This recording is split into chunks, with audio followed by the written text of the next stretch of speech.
Welcome to another podcast about geek culture in a medium already saturated with everything nerds love and crave. It's the Lunatic Parade Podcast. Fuck this, let's do it! Do it!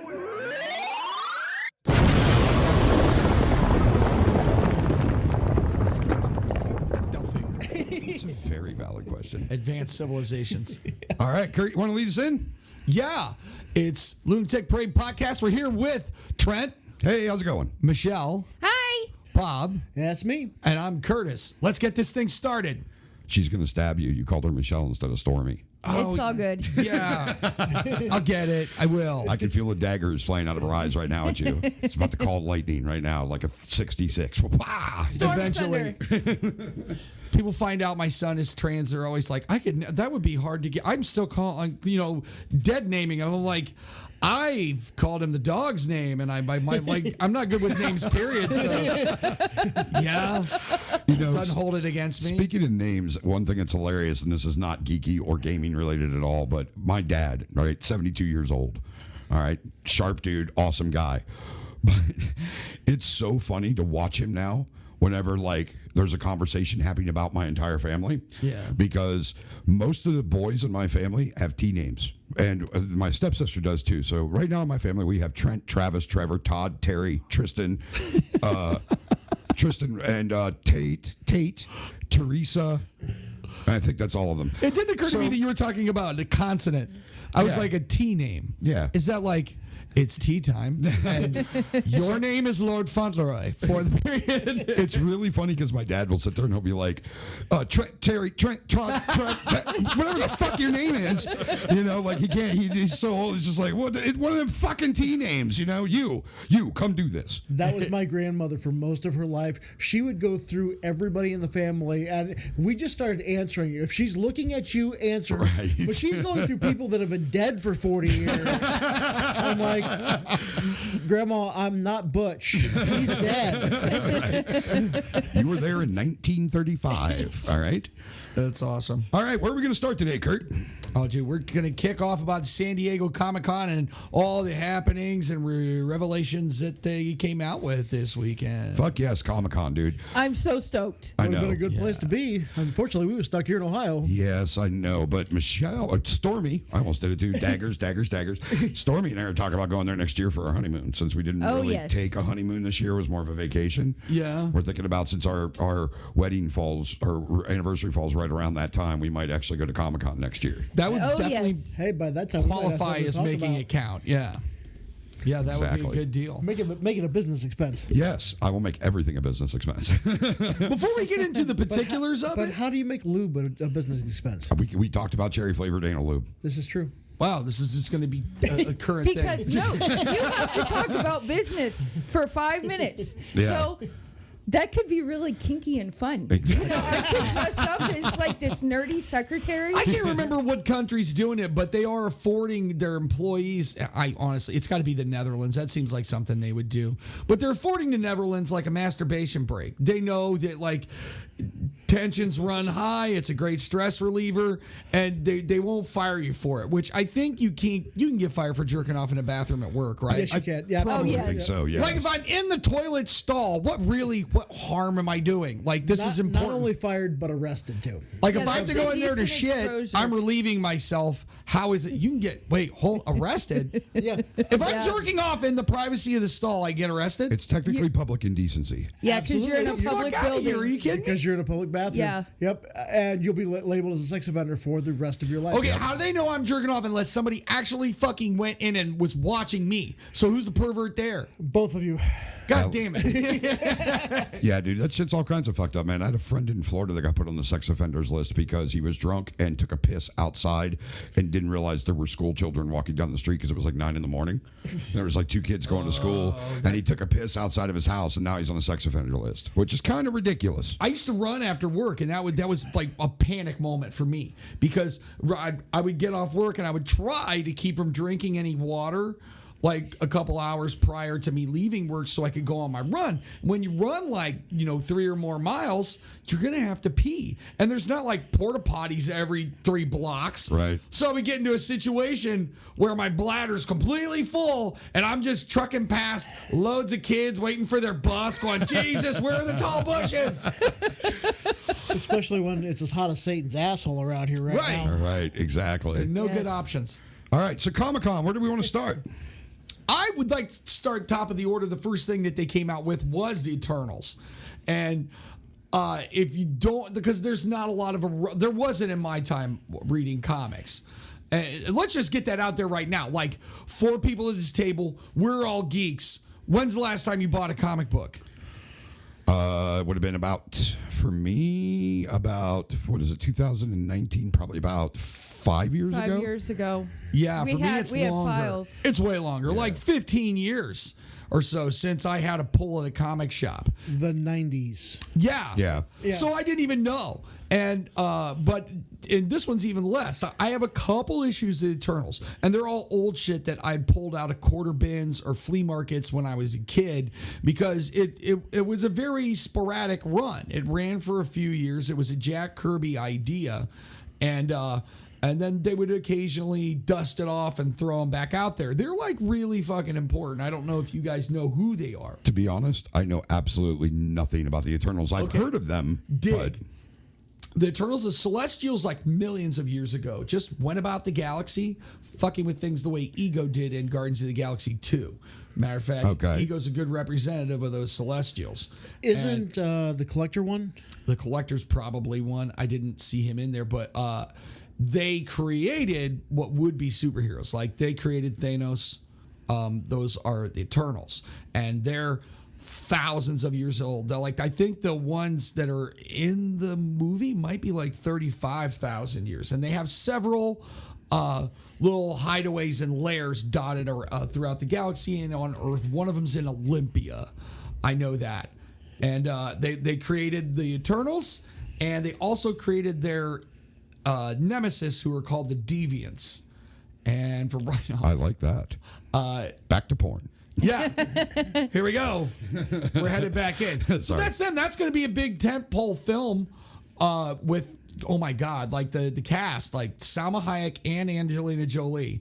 It's Yes. 25 years past when they should have been casting them in a movie like this, but for Right. some reason, they did some kind of fucking deal with the devil, and they both have held up remarkably well. Holy but shit, they look good. Angelina Jolie weighs like 4 pounds now. Like, she's creepy looking, dude. I mean, I love the woman. Don't get me is. wrong, but watch her in Gia and Hackers, and then look at her now. You know what I mean? She looks like, I don't know, she went on like a fucking crouton diet where she eats a crouton every day, and that's it. You know, You get one crouton. Trent almost spit. almost. Is that a second? So the Eternals kind of remind me of what was that governing body for the Green Lanterns? The Lantern Corps. No. The ones above them. The ones above them. Oh, okay. Yeah. They yeah, kind of remind me of that Right. in terms of power and scope. But I don't know much about the Eternals from Marvel. Yeah, neither do I. I mean, I've heard them come up in books, so I know the name. But as far as knowing who they are, what they do, like the individual characters, I know nothing. Yeah, like I said, they didn't have a fat long run. Matter of fact, before we came on here, I actually went and looked up, and I'm like, what is even popping right now? Because we hear all about the movies that come out of the Comic-Cons. Right. We don't really hear about who's the shit hot comic artist right now. What's the biggest selling comics? And surprisingly, I thought for the month of June 2019, I looked at the top 10 hottest selling comics. Right. And I was totally thinking this is going to be a stream of titles. I don't even know what they are. They're not. Yeah. It's still the mainstays. They gave Black Cat her own comic, and that thing is number 1. It's sold. I mean, of course, first issues of comics always blow through the roof, but then we'll see if they have staying power. But I think that's really cool. I grew up. I think the onset of puberty was probably exacerbated by Black Cat in the Spider-Man comics. Oh my God. Black Canary too. Yeah. Yeah. But after that, there is a comic line called Deceased. Does anybody know what that is? I have not heard of that. They did it in Marvel, where they were like, "Fuck it, everybody's undead," and like zombie invasion. We got to check I that heard out. about dude. this. So Is they this- did it in DC. Is the one in Marvel? The one in Marvel's where doesn't Doctor Strange go to like Las Vegas and tries to do something and like tries to resurrect Las Vegas and they end up bringing hell up? Like I read something about this and they're all like undead fucking No, I demons. have to read that. I don't know. Yeah, dude, it's insane. But I'll just write through If this. not, they need to write that. I know. No, Yeah. they did. They did definitely wrote. It's definitely been in a recent run of one of the comic lines. I just can't remember which one. Then you got Silver Surfer. Then you go into the Batman comics, and there's actually 4 of the top 10 are Batman comics. You got Batman. Curt wrote poorly. It's like Batman Damned, and then Batman Who Laughs, Amazing Spider-Man, Immortal Hulk, Walking Dead. That's an Image comic, I think. Actually, The Walking Dead was Vertigo. Really? No. I thought it was Vertigo. It's No, definitely not Image. Dark Horse. I think it's Dark Horse. Here, I'll find out right now. No. I know it for a fact it's not Image. You know it's not Image? I know it's not Image, yeah. Okay, well, We're going to keep talking about because that's the only comic that I actually continue to collect, like that's current. You know, my very first comic was Batman, and to this day, I still will choose Batman over anything or anybody. Like, I love X-Men, I love Storm, I love Joker, I love Harley Quinn, but Batman's my dude. Nobody replaces the Bat. Well, he is 9 and 10. Also, 9 and 10 are Batman I'm comics. willing to admit that I am completely fucking wrong. I could have was it? swore that was not an Image comic. It is an Image comic. Okay. So that's my fault. And the only reason I know that is because I actually own them. So I'm not the oldest person at the table, but I probably read the oldest comic book at the table. My first one was an Archie. Nice. So We actually, your stepdad gave us one of the Archie comic Yeah. books. It's in the room. Yeah, we had several. Like my stepdad gave me a bunch of. it's got like a 25-cent stamp on Yeah. the front. Yeah. It's like fucking old. all Yeah, right? like when I first started reading, I originally, like as a kid, started reading like Spider-Man and the Hulk and stuff whenever I was really young, and then I didn't read forever. And then when I got into high school and I met Tim and Randy and the rest of the lunatics, I started going to the comic shop regularly, and that was right about the time that Image had hit the scene. So, like a lot of my big comic book collecting started in the Image comics. Like I was a huge fan of Gen 13. I was a big fan. Spawn. I have Spawn tattooed on my shoulder. Like, that's how much I was into that book. It's a wonder you don't have Shang Tsung somewhere. Yeah, I know it is a wonder. But yeah, no, like all my stuff was really Image, and then after that, I went back and got into a lot of the Marvel titles. Like I went back and read like Age of Apocalypse and Secret Wars and the Infinity stuff and all of that at long after they had come out. But like my first foray was Todd McFarlane because I loved horror shit, and I'm like, this guy is awesome. I loved the way he drew Spawn. I loved the look of it. And then I went back and I started reading the Spider-Man stuff he did because that was fucking fantastic too. And then that's when I got really started to get heavy into comics and basically spent most of my time smoking cigarettes. Promise it was cigarettes and reading comic books in my friend's basement. I'm going to lose a whole lot of geek cred here, but for the most part, I didn't collect any. Yeah. The only Really? ones I ever read were ones that you guys had handed me, like, hey, you have to read this, and then you'd hand me one. I'm like going, how far into the episode is this? Because I don't understand shit that's going on. Exactly right. And then you hand me 12 more. I'm like going, oh, I've got some reading to do. All right. But never really. I went to the comic shop, but I was always there for gaming shit. Right. Like, I don't think that takes away from your geek credit because I think being a collector or not, it's about knowledge of the material versus like actually being a collector, Well, I'm a font of useless fucking knowledge. I know. Exactly, dude. We know. 100%, Bob. You know what? I tell you those facts that I'm posting every day. I am learning something new. Dude, those every things are day. cool. yeah, I dig those. Like, Those things are it fucking blew cool. my mind. Like, my favorite one so far has been the one about the D&D clubs in school. Yeah. Like that thing, dude. And that picture, as I hashtagged it, is fucking full of geek sauce, dude. Like that thing is just like, it's like somebody poured nerd into a photograph and said, here. I honestly thought you would post the picture because you can look it up and it's fucking awesome. Comedian Patton Oswalt was in one of those clubs, and he either at some point I've seen it, so you can look it up on the internet. But him, like 1982, his D&D club. There's Patton. He could not, like, he looks nerdy. You won't believe what 12-year-old Patton looked like. Like it's, Yeah. it is incredible. Right. I tried to start one, but that was, that failed miserably because we were all Satanists. Yeah, exactly. Yeah, and then the Satanic Panic destroyed all that, dude. Which you start to think about which number one, I do want to bring up that the Death Saves and Joe Manganiello dropped the fucking Satanic Panic shirts, which I fucking must own one. I have want to have one one. too. Exactly. And D&D's bigger than ever, so Satan won. Exactly. Maybe it is the end of the world. It's the end But yeah, of the world It's taking as forever. we know it. But I randomly breaking into song, I wonder what the landscape would look like right now if the Satanic Panic never happened.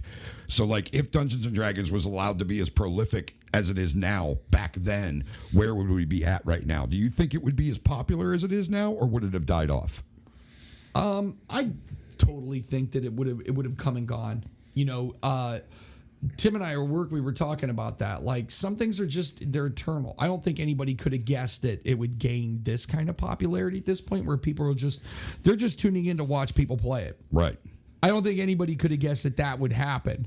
But there was just too many people that we know right now who their formative stage started with Dungeons and Dragons. They probably wouldn't dare have joined the drama club at school because that's not cool, but they could go with their friends in a basement and play this game, which a lot of them who went on to have careers as actors or voice actors or performers in some way, right? They all took root in there and they miss it. So finding out that it's still a thing, it's easy for them to all jump back in. Right. I think that you're seeing a residual effect of that, kind of like how all of these comic movies now only exist not because the people wanted it so much as you had a generation of people that grew up with it, and when they got their turn at bat, they're like, I'm gonna make the fucking thing I've always wanted to see in the movies. Right. Yeah. You know what I mean? Yeah, exactly, man. I agree 100%. And I also think though too that they attempted to make comic book films. They made actually successful X-Men franchises in the beginning of the 2000s. X-Men and X-Men 2. X-Men United were both very good films. I liked them. They were excellently done. I liked who acted it. That gave us the birth of what's his name as Hugh Jackman as Wolverine. Yeah. Which was fantastic. Did you see where him and oh my gosh, why is his name?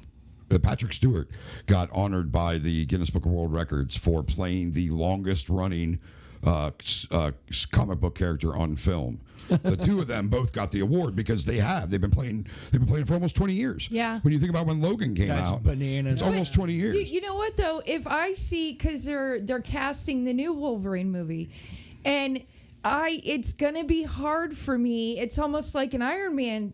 It's you will always see, oh gosh, Hugh Jackman as Wolverine. Yeah, I agree. Just like Iron Man, I'll always associate Robert Downey Jr.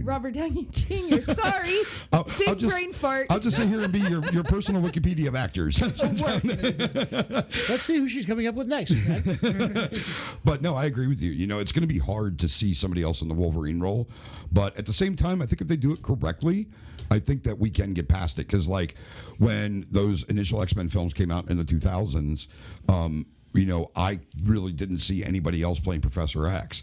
And then what's his name came along? James McAvoy. James McAvoy came along and just fucking killed it, dude, as young Professor X. You know what I mean? Just nailed it to a T. So I think it's possible.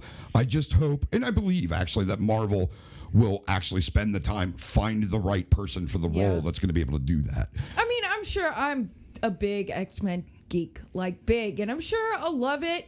It's just, it's going to take a while to get used to seeing somebody else. Yeah, exactly. It will 100%, But back to what I was saying about the comic book films, I think a lot of the reason of the massive popularity right now is because back in the early 2000s and even the late 90s, they tried to make a Spawn movie in the late 90s, which was horrible. No, the Violator, John Leguizamo as the clown was awesome. Everything else about that movie was fucking terrible. But they attempted to do this stuff, but I think we finally arrived at a point where technology could provide what was needed to successfully make Iron Man on film. I absolutely, Yeah. I You know what I absolutely mean? agree with that. And That's that- true. And even then, though, like if you go back and watch that first Iron Man film, those effects look cheesy as fuck. Oh, they do compare. But that's only because our eyes have now become sophisticated through all the effects they have now. Exactly. And that's crazy Yeah. to me Yeah. because you didn't see it then. I know, You were just right? blown away. You're like, that Yeah. looks real as fuck. Like, Yeah, dude. If you go back and watch Iron Man 1 and then go watch Endgame, you're like, what the fuck, dude? Yeah. Like it's two completely different Yeah. things. Absolutely. But yeah. Tim and I were talking this week about kind of like that what you're saying about D&D, like would the popularity have surged earlier or would it be here now? I think some things are culture proof in that way. Like people are seeing this next wave of Marvel films, and I think your haters or trolls on the internet and whoever else is out there that don't enjoy this stuff are all thinking, yeah, this is where they jump the shark and eat shit. Like this is people are going to get sick of the superhero. No. But they said that many times about Westerns, and you could fucking make bank on that. If you make a decent Western and throw it out there, the people show up because it's like culture proof. Unforgiven. Yeah. Right. But when you Unforgiven. think about nowadays comic Tombstone. movies, it's not just a comic movie. There is, yes, it's comic based, but there is, how do I say this? It's got so many other things in it. It's You talk about like the universe, like the fact that it's Yeah. all connected with everything. Yeah. Yeah, exactly. Like, I mean, Marvel gave birth to that idea of the entertainment universe. Yeah. So it's like when you're watching a movie, I hear what you're saying. Like when you're watching a movie, you know it's going to tie to a TV show at some point. It's going to tie to another movie at some point. At some point, it's going to tie to a cartoon. That cinematic universe thing. I agree with you 100%. yeah. Like, but what I mean more on that, there's a story to it.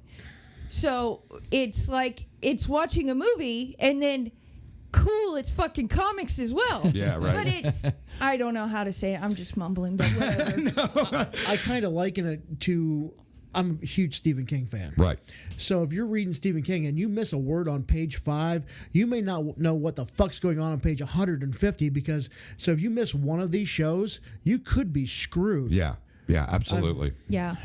They always do a recap or a nod to some of it, I think. They do to a degree, but I think they Yeah. do it more. I think they did it a lot more in the last batch of films, whereas like between Iron Man and then like Incredible Hulk. And then Yeah. fucking, into, I think the next one was Thor, or no, Iron Man 2, then Thor. Like, there's still, like, there's a lot of story there you don't know of. Right. You know what I mean? It's not until, I think, after the first Avengers, then they started making sure, when they realized that the universe was going to work, then they started laying a lot more stuff in each movie to kind of recap and make sure that you're up to date with the story and what's going on. I think the only time I felt stymied or lost in it was like Guardians of the Galaxy. Or watching those movies where I'm like, it's not a comic that I picked up or even was aware of. Like I remember seeing promos for when it came out. But I was like, dude, a fucking raccoon. Like, I'm not, what is that? Like, no. But which is to say that I don't know why I picked that. That seems highly hypocritical because the rest of my comic books are fucking goofy as shit. But You're also currently wearing a Guardians of the Galaxy t-shirt. So. certainly, totally, yeah. This is my son's. But I'm a huge super fan of it now. But like watching those movies, I still don't know. Sometimes like at the end of it, the second one, they kind of make a nod to. Are they a group of Ravagers? There was like a team where they're like, yeah, we're getting back together. Yeah. You know what I mean? You're like, and see you, some bitches in this movie. Like, I don't know who I'm looking at. I have no idea Do you who have that any idea was. who they were? With like Sly Stallone and a couple other people. Apparently, I did a little bit of research on it. It's some other thing that was part of the Guardians.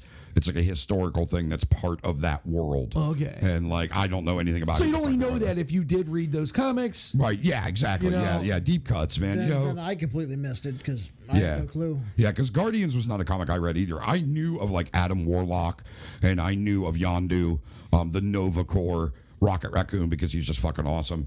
Like, I knew of those things, but like I knew nothing about the story until I saw the movies. You know what I mean? I didn't know who they were or why they were the way they were. I just knew the names from hanging around comic shops. But the you know? tight core of them, the Guardians, they were very careful about, you don't know who these people are, where they came from. You don't care. You're enjoying it so much. Exactly. You know?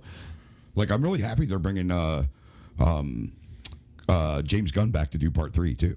Yeah. After that nonsense with him getting fired over those fucking I Twitter feel photos. like Dave Bautista just went to a studio head and just started throwing chairs through windows. I think so too, man. He was extremely vocal about how pissed off he was that James Gunn wasn't going to do it. Which is usually a cue for an actor to be like, well, I hope you like straight to video, asshole. Yeah, Like, That's right. where you end up, but what are you going to do? It's Dave. Well, it was kind of BS too. All that shit that went down with James Gunn, it was garbage. You know what I mean? The guy went to a theme party and fucking gets fucking ostracized because he had a picture on. They went to a theme party. I mean, fuck, dude. Brian, a couple of friends of ours, Brian and Carla, have done this. You and I have talked about doing this. Yeah. They went to a costume party dressed as a priest and a little boy. To make a joke. To make a joke. So it was him and his girl. It was him and his girl. He was dressed as a priest. His girl was dressed as a little boy. And they posted a picture online and fucking they fired him over it. They're like, because of this, he's a sexist pedophile and all this weird shit. Well, because we're headed to a place where you don't want to throw the baby out with the bathwater. Right. Because I agree that PC culture has gone too far. Right. But let's not split hairs. Like, let's be careful about what you're making fun of. If you're making fun of pedophilia, well, yeah. But if you're offended because you're a Catholic, well, fuck you. You kick money upstairs to people that cover up for pedophiles, which makes them, I don't know, pedophiles. You know what? In my opinion, never mind. I shouldn't say it. Do you know what my problem is with that, though? Is that how can you have a problem with somebody going to a party dressed as a little priest and a little boy, but not have a problem with a pimp and hoe party? That one's okay. Yeah. But priest and little boy true. is a problem. You know what I Right. mean? Like, No, how many people have been? I've been to fucking, like, we used to have them at the club. Yeah. They had pimp and hoe parties every year on Halloween. Wait, we that's a have a whole ass picture- party? Huh? The Pimp and Hoe is a whole party. Yeah, Yes. we have a picture in our bedroom of him. Of me. He's got like pin curls. He had long hair. I at had the long time. hair, and Had one of the dancers- Pin curls, and him and Brian, our really good friend Brian. It's We awesome. were the DJs, so like I showed up. I literally had baby doll curls. My hair was down to about here. I had my hair all baby doll curled out. Yeah. I had a full fur coat that I bought from Goodwill, along with a bright pink shirt and purple pants with pink shoes, and a big gold chain around my neck, and a walking stick and sunglasses. And I showed up. Brian had like a giant afro, Afro. and he was in silk pajamas. Like it was fantastic. But anyways, enough about pimping hoes and enough about that bullshit. Do we all remember that there used to be a time where you could make a joke about somebody and not get like? Exactly. It's like the PC police up your ass. Yeah. Well, I know. it's the Yeah. cancel culture that, Yeah. that I feel like at a certain point, let's call these people out for what they are. But at the same time, let's also give them a chance for redemption. Because if we just go into this cycle where everything just gets removed or cast out, and then you're not given a chance for like somebody like Louis C.K., who came forward with it, Right. and actually was very forthcoming about like, I know what I did wrong.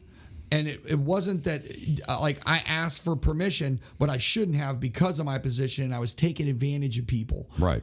So you give him no chance if you say a year later he shows up in a club and does his set and people are cheering. Well, what should the punishment? Like he has to go away forever, and like he never gets all of his TV shows that he worked on that other people have worked on. They all get canceled. Right. Where is the line back into society? Because if you don't invite people back or you don't allow them room for growth, then we're all damned. Like we're all screwed. It's very, very much tribe mentality. You know what I mean? It really is. It's tribe mentality. We live in a tribe mentality society right now. I mean, it's what side are you on? Who do you side with? You must think like we do, or you're outcast. Well, I think that even extends to geek culture. I think so too. Yeah. I have been reading about the gatekeepers. Do you know what that is? I do not. Because know. that's a thing, and I'm fucking guilty of it too.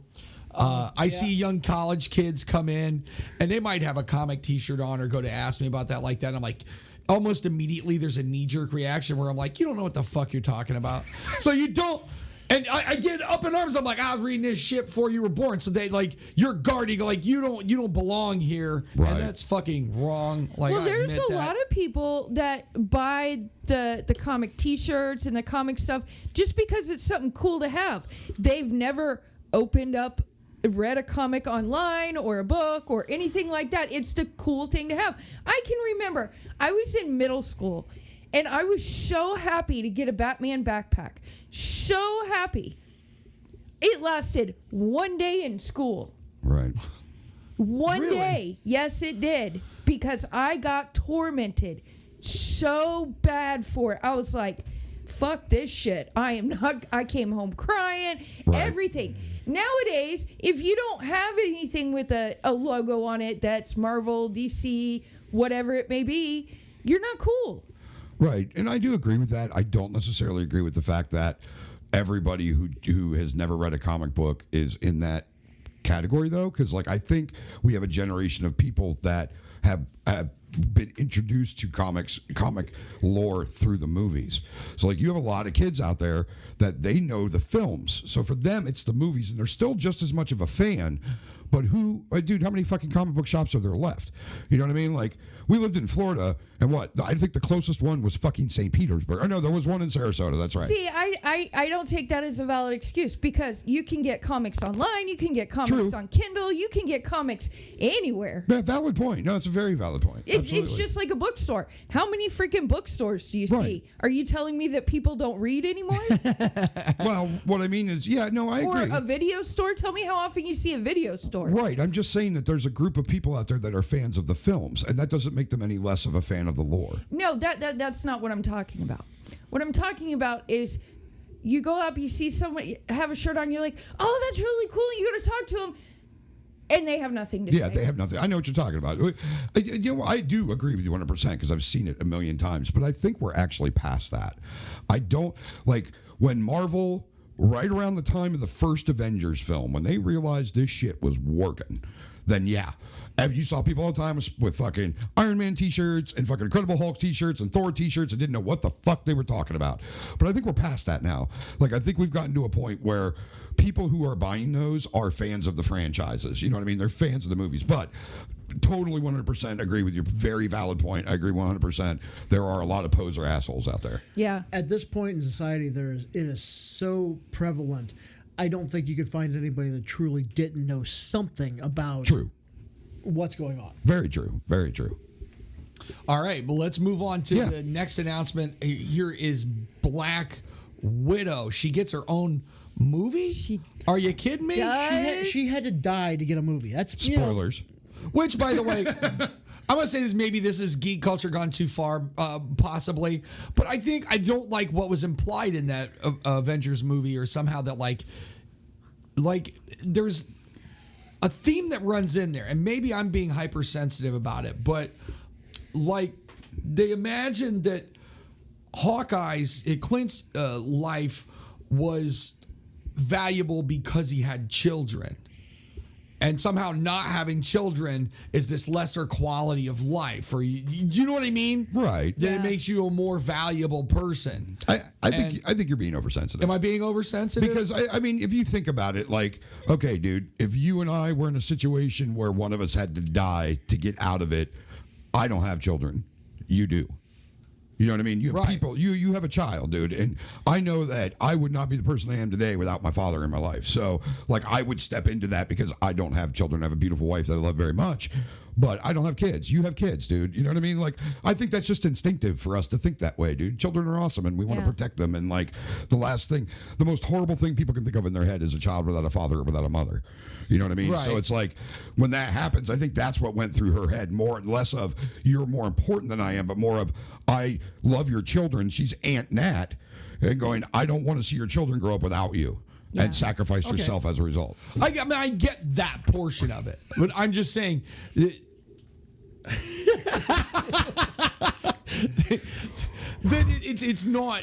it's not a lesser quality of life if she were no less valid a person. You know what I mean? Fucking table.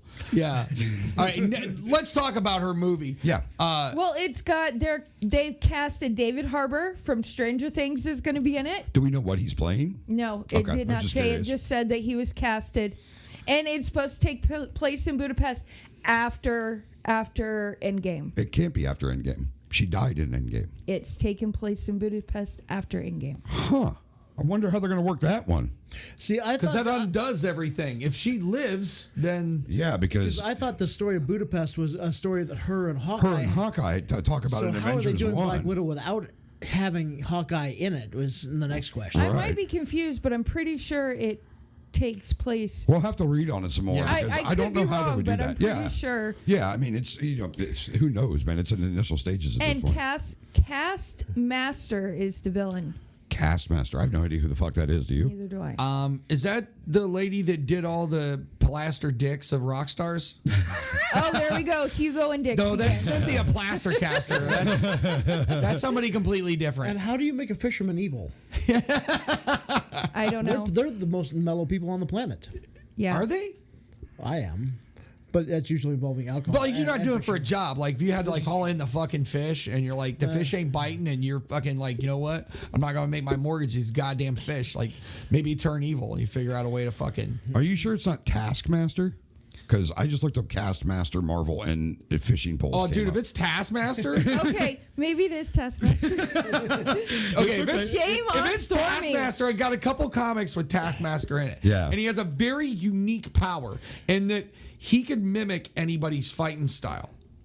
Really? Yeah. Like he can fucking like Captain America come after him. He would just be like, nope, you can't. I already fucking know you. So I have a really funny Deadpool comic in which Deadpool had to run through Taskmaster and he made it look easy because all he did was start acting like he was completely mentally damaged and he was like shaking and dancing. The other guy started to try to mimic that and he whooped his ass like it. Good job, Wade. But that's all I know about Taskmaster. He was pretty big in the Spider-Man comics, wasn't he? Oh, I thought he was like a pretty big. not saying he's not like not to my comic knowledge. I know he was. I know he was pretty prevalent in the Spider-Man games that I played. Like he was like a whole set of side quests in the most recent Spider-Man game came out, which is one of the best fucking video games, like superhero video games I've ever played. By the way, Yeah. they finally figured out how to swing through the city as Spider-Man correctly. Like they did it really fucking well. But yeah, he does all these side tasks. It was really cool because like you meet up with him and he sets like a bunch of bombs and you have like a certain amount of time to swing and get them all disarmed before it blows up and like and then he fights you for a few minutes because he knows all your he's learning your moves and all that shit. It's pretty cool, man. Definitely. I'm looking it up right now. Budapest. Taskmaster, Budapest. That's what I was looking up Checking it to. now. Well, let's hope David Harbour doesn't fuck this movie up the way they did the new Hellboy. I haven't watched it, but I heard it was a nut-covered turd. It's Taskmaster, by the way. Okay. Which is a Can you nut look up covered. Budapest. Oh, okay. And we're still talking. I am actually really stoked about them doing a Black Widow movie because I think she is badass and fucking smoking hot. Yeah, absolutely. And I I was can't like, argue with either of those points. They gave all the Avenger movies minus like Hawkeye their own movies. Well, what the fuck about, Black Widow? You left her out. Oh, I absolutely like Winter Soldier is one of my favorite movies out of the Marvel universe, and partly she's because co-starred but of never had her what own. she brought to it. Like that was a movie filled with what would they say, intrigue, or you know what I mean? Like that was a movie that was different than the rest of them. And I'd like to see more of that. And I think that's what we're going to see from that Black Widow movie. It says here that during the Hall H panel at ComicCon, Marvel Studios showed fans some of the footage of Black Widow. And it says this, based on the sneak peek, we know the film will be set after Captain America Civil War. And it will have to do with, it looks like Jeremy Renner is going to be coming back as Hawkeye as well. It's going to be about a backstory between the two of them. So, Okay, cool. So it's after Civil War, so before Endgame. before Infinity Saga 1, right? Okay. Because it went Civil War and then Infinity War, right? Yes. Yeah. Yeah, I think that was the next big one with most of Minute. Shame on Stormy. It's okay, sweetie. I'm glad we figured it out though, because last thing we want to do is be spreading misinformation. Next Comic-Con, I'm gonna come dressed as Castmaster. You're gonna have a net and a fishing pole.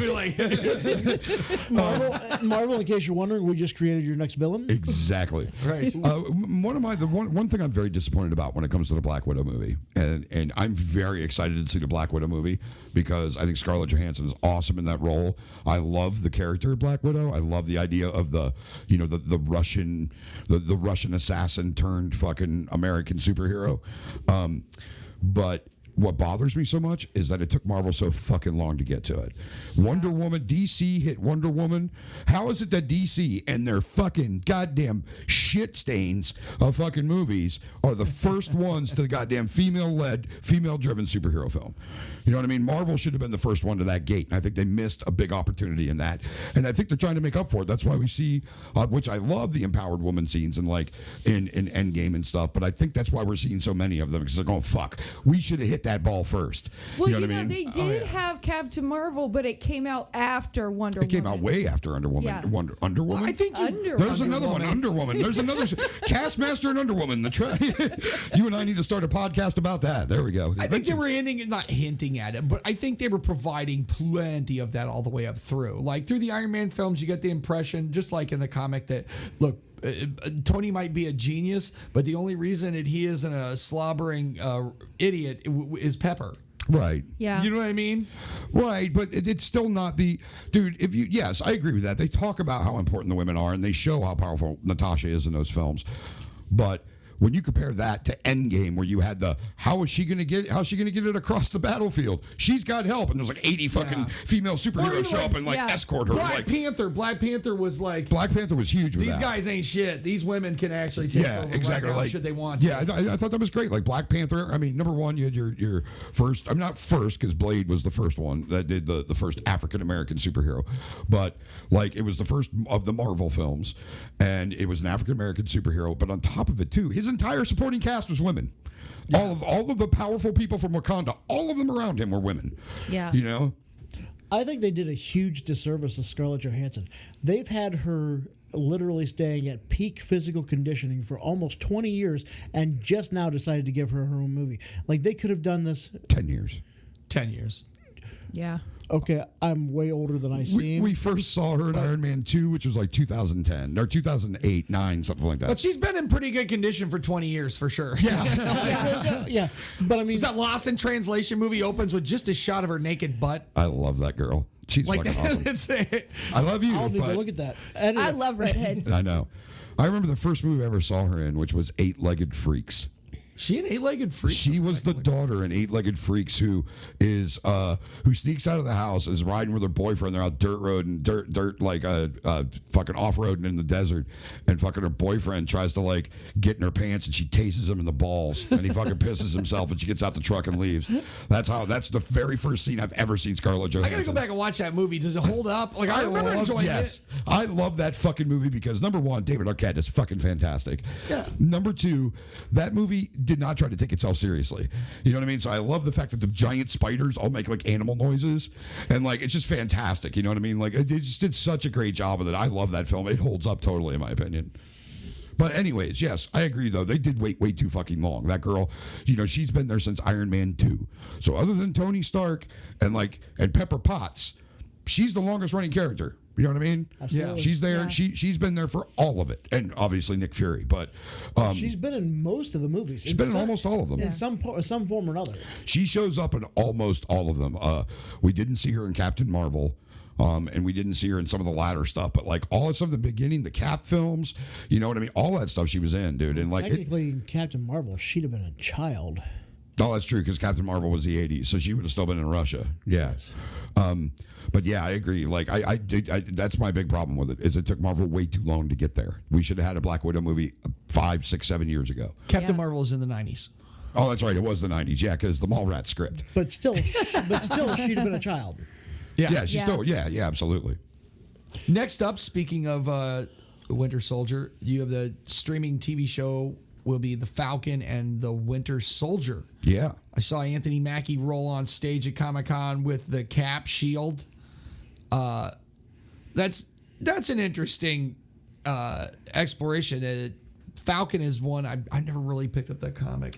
I never really picked up the comic. I remember him a lot from the cartoons. So he did he can fight and he can fly, but otherwise he's just like huge. I think, right? Do they yeah. enhance him? No, I don't think they do. I think at some point, I know at some point he becomes Captain America. He takes over for Steve Rogers at some point. So they give him the serum, or they just give him a suit and they're like, "Good luck, kid." That I don't know.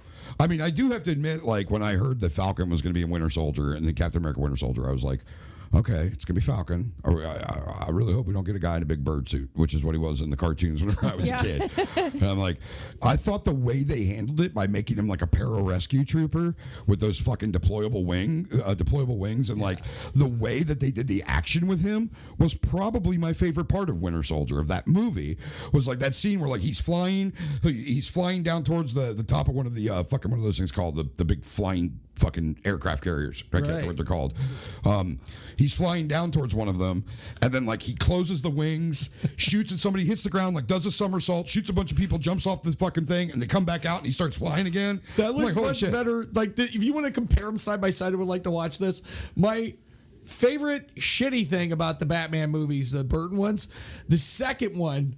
And like, you know, we watched the first time, you're like, yeah, it was awesome. But you look back now and it's so fucking goofy. There's the one shot where Batman's on this rooftop and he's like, wow, and his wings go snap out like fucking Buzz Lightyear. Right. Yeah. And then he jumps off the building, you know, and he lands the way you would in that fucking dumb wing thing. Right. Like he eats a dick on the ground. He's fucking down. Watch it again. Go back and watch that. It's fucking hilarious. Right. It looks like I would if I jumped off the building with it. Fucking, like, you compare that to Anthony Mackie as the Falcon. It's fucking amazing what they're able to do now. I'm actually really excited about this series. Me because, too. Baron Zemo is coming back. Yeah, for Baron this. Zemo's This coming is gonna back. Be cool as shit. And from what I understand, they're actually going to put him in the costume now, so we might see him in the purple hood, which is cool. Also, too, like I'm also excited about it because I really hope Sebastian Stan is coming back as a Winter Soldier as well because I really like him in that role. I think Anthony Mackie is great. Like I like these characters. Plus, I like the fact that Emily Van Camp is coming back as Sharon Carter. I didn't think they did enough with her. Like I was a little bit disappointed that they had like that thread with her and Cap, and I'm like, oh, they're gonna explore this. You know, it's like it's fucking Agent Carter's granddaughter. You know what I mean? Like, there is so much backstory for Agent Carter that we haven't seen anything of. Right. She's a huge part of the Have MCU. we watched the TV show? I have not.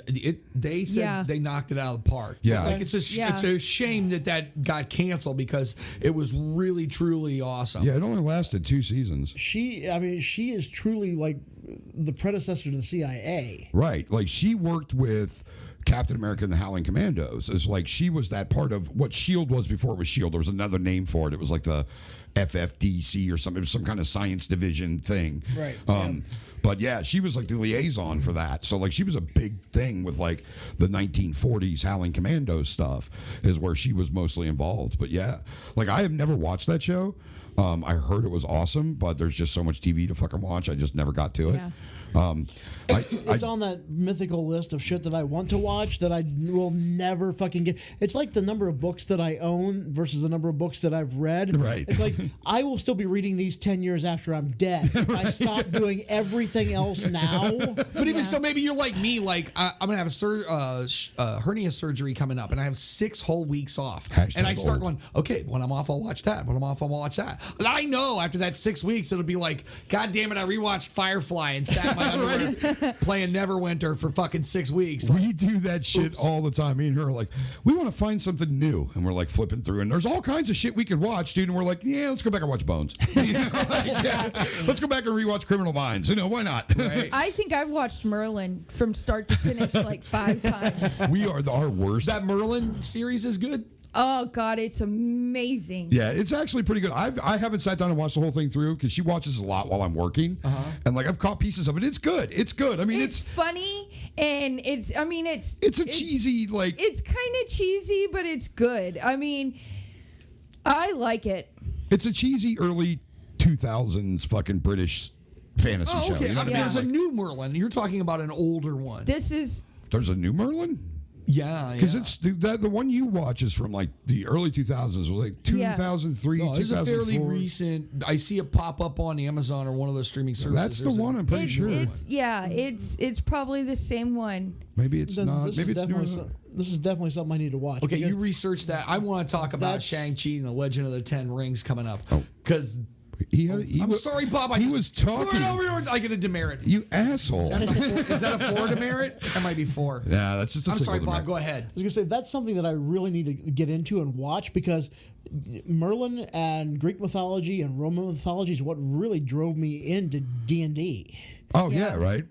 I didn't know that doing all this reading as a kid was going to be actually beneficial when I started playing. Right, exactly. It says, I'm sorry, go ahead. Go ahead. Oh, it says here, that just so you know, that this is the Merlin show. It's from the BBC. It started, the first episode aired in September 20th of 2008.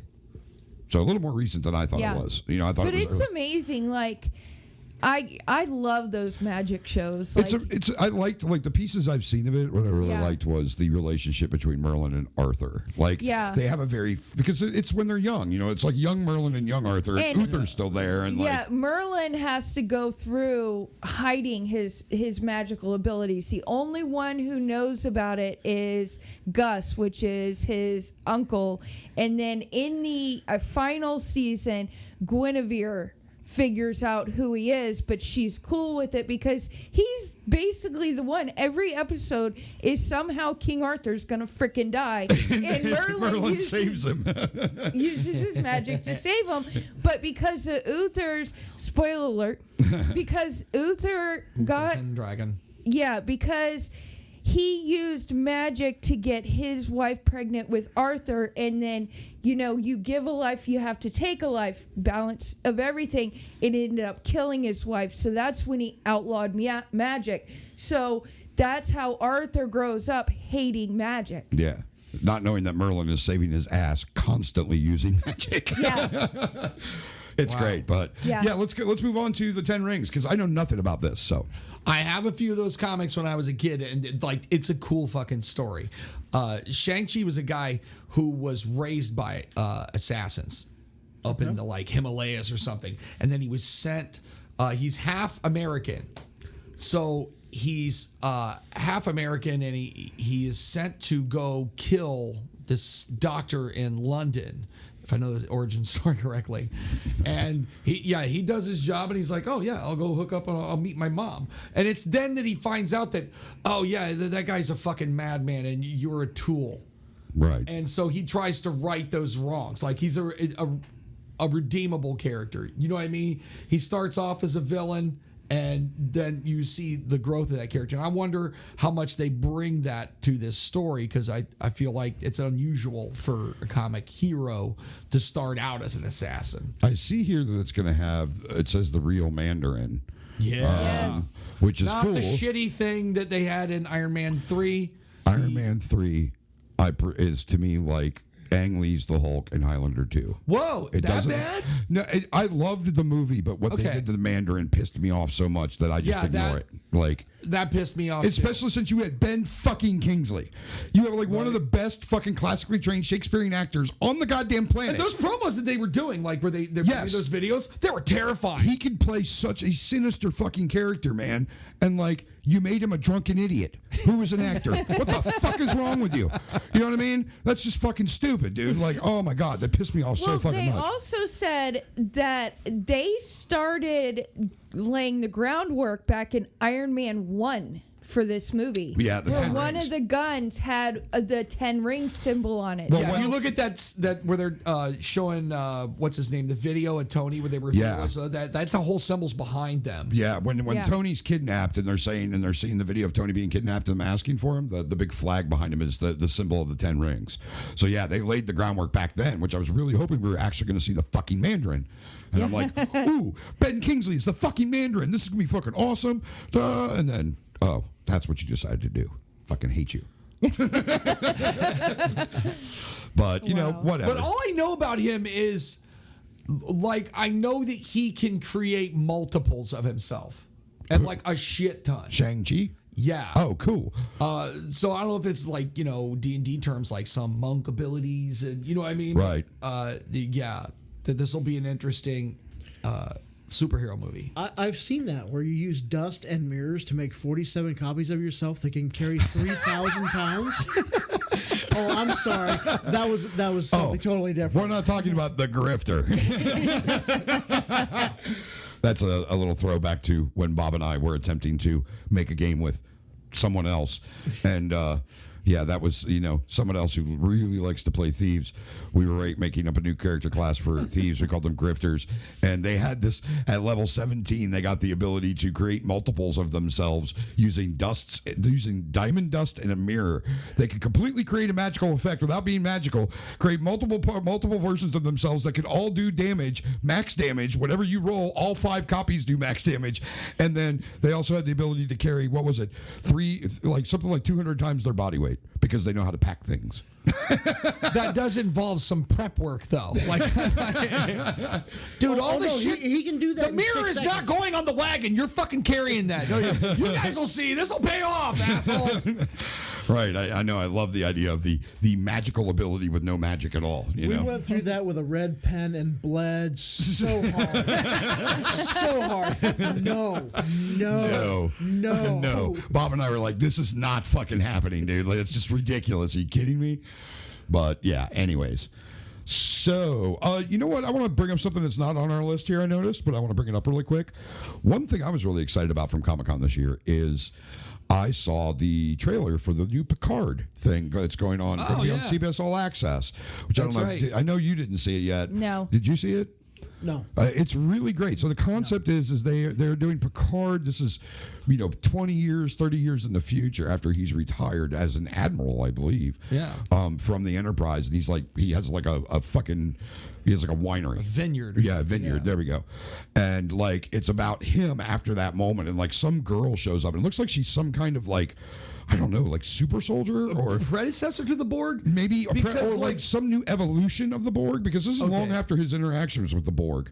But it's his 7 of 9's in it. An evolution of the Borg, maybe. Yeah, yes. I think it's a future Data's there, and then 7 of 9, and so this is what? Is she AI? What? Yeah, I think it's I think the Borg has finally found a way to make a nanotech organic version, so a completely living machine. So there's parallel to what we saw if you saw the trailer for the new Terminator movie. Right, very similar. And yeah. then what we're seeing is an evolution from those things. Yeah, exactly. Which is cool. I'm down. Yeah, it was pretty badass when they showed her, dude, because she's a young teenager, and she shows up to him, and she's like, for some reason, when I'm around you, I feel like I'm going to be okay. And he's trying to help her, and they show the scene of her fighting on the stairwell, and she's punches a guy and teleports, turns into nothing, almost it looks like the transporter beams from fucking Scotty Beat Me Down. She transports down to the ground and kicks the shit out of 3 other guys, and then transports back up onto the steps and kicks the shit out of more guys. I'm like, holy shit, dude, that looks badass, man. So that looks pretty cool. I'm very excited about that, and I love seeing Patrick Stewart go back to that character, because that's how I was introduced to Sir Patrick Stewart, was through Star Trek The Next Generation and that character, That's how I got to know him as an actor. Little did I know, the guy is one of the most fucking talented Shakespearean actors in the fucking universe. Had no idea. But 60 years of acting experience. Yeah. It's something ridiculous. 60 years. Yeah, absolutely. He's been acting for. Go back and watch the movie Excalibur and see him just be a consummate badass. Yeah, exactly. That movie's filled with awesome actors too. If you haven't seen Excalibur from the 80s, go back and watch that. Have you ever watched Patrick Stewart's TV show that was on Starz for 2 seasons called Blunt? No. Dude, I saw 2 episodes of it. It's fucking fantastic, because it's basically, he plays a guy who has a TV talk show, and it's basically him constantly doing drugs and fucking hookers. Fuck yeah. It's just he's 65 and doing a show, and he's just constantly doing lines off a hooker's ass and dealing. It's a total comedy, dude. Fucking funny, dude. It looks so good, man. But anyways, yeah, I was very excited to see that come out. So I'm excited to have that one come down the pipe. All right. Next on the list is WandaVision. Wanda and Vision. Yeah. Wanda, because I kept thinking that's what it is. It really we're saying it WandaVision? It's Wanda. WandaVision. It's really called WandaVision. Guys, it's called WandaVision, but it's about Wanda and Vision. Yeah, it's about their love affair.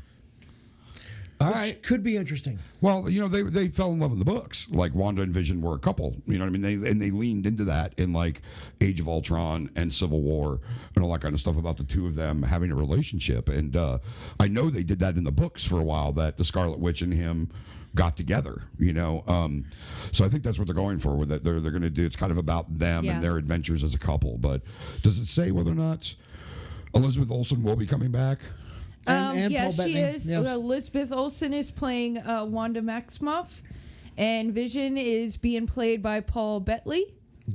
Paul Bettany. Cool. So they got him back. Yeah. Nice. Right on. And in this is going to be the adult Monica Rambeau. From the Captain Marvel movie. Can't talk. Yeah. And it's going to be played by I'll fuck this. Teona Paris. Teona Paris. So it must be the same one from the movie then. Like, yeah, her all grown up. Right, yeah. I have so many questions about love robot plus other person. Isn't that just a giant dildo? Well, or vibrator. Do you guys watch Black Mirror? I have seen some of it. I have not seen all of it. There's one episode where this lady's husband dies, and they're fairly young, and so this company starts up and tells her, "Hey, we have an app. Okay, we've taken your husband's entire social media presence, all the footage, everything, all of his tastes and everything like that, and we've created an app to help you through the grieving process, in which you'll occasionally get notes or messages from him, and if that's fine and that helps you, then we can step it up, and you'll even get new videos from him where he's asking you about your life and, you know, talking to you." And so she agrees to it. And that company becomes so wildly popular that they get more money, and the technology advances to where they're like, "We can step this up and put this inside. Like, you're really enjoying your back and forth with, you know, your husband, and he's growing with you. That we can they make like an android and send it to her house, and it's fucking him." Whoa. Okay, that's some twisted shit. See, I like, yeah, you're like, okay, who wouldn't, like, you'd lose somebody that close to you, do it, right? But then, like, it gets to weird because, yeah, she wants to fuck him, you know, right? And they do, but at the same time, he's a robot, so he doesn't, like, he's trying to help her enjoy this, but he's not. Do you know what I mean? Have you ever? I don't know if you've ever had sex with a hooker. It's kind of like that, where they're like, never had sex with a hooker. They're faking it. Do you know what I mean? And you're enjoying the show, but I don't know how. Like, every day do you do this with the same person? Imagine you're developing feelings for them, and you want them to have a good time, but you're like, "Oh, this is a performance." Do you know what I mean? And that's what. And then it gets really fucking weird. Like, if you haven't seen, just keep watching Black Mirror. I have yet to see an episode that's bad. Yeah. But that. I can't help but think of that when it comes to Wanda and Vision. Do you know what I mean? Does he have pleasure centers? Well, at the same time, though, I mean, we know he can experience pain because we see whenever Thanos rips the Mind Stone out of his head, he screams in excruciating pain. Number two, I think the difference there is Vision is more of an electronic life form. You know what I mean? He's not an android. He's not an AI. He's something else. You know what I mean? Like, he's something in between the two. He's really a living machine with a conscience and feelings and an actual soul, for lack of a better term, you know? I think that would make it very differently. But, dude, they've been broaching on the robot sex thing since the fucking 90s when Tasha Yar fucked Data. Yeah.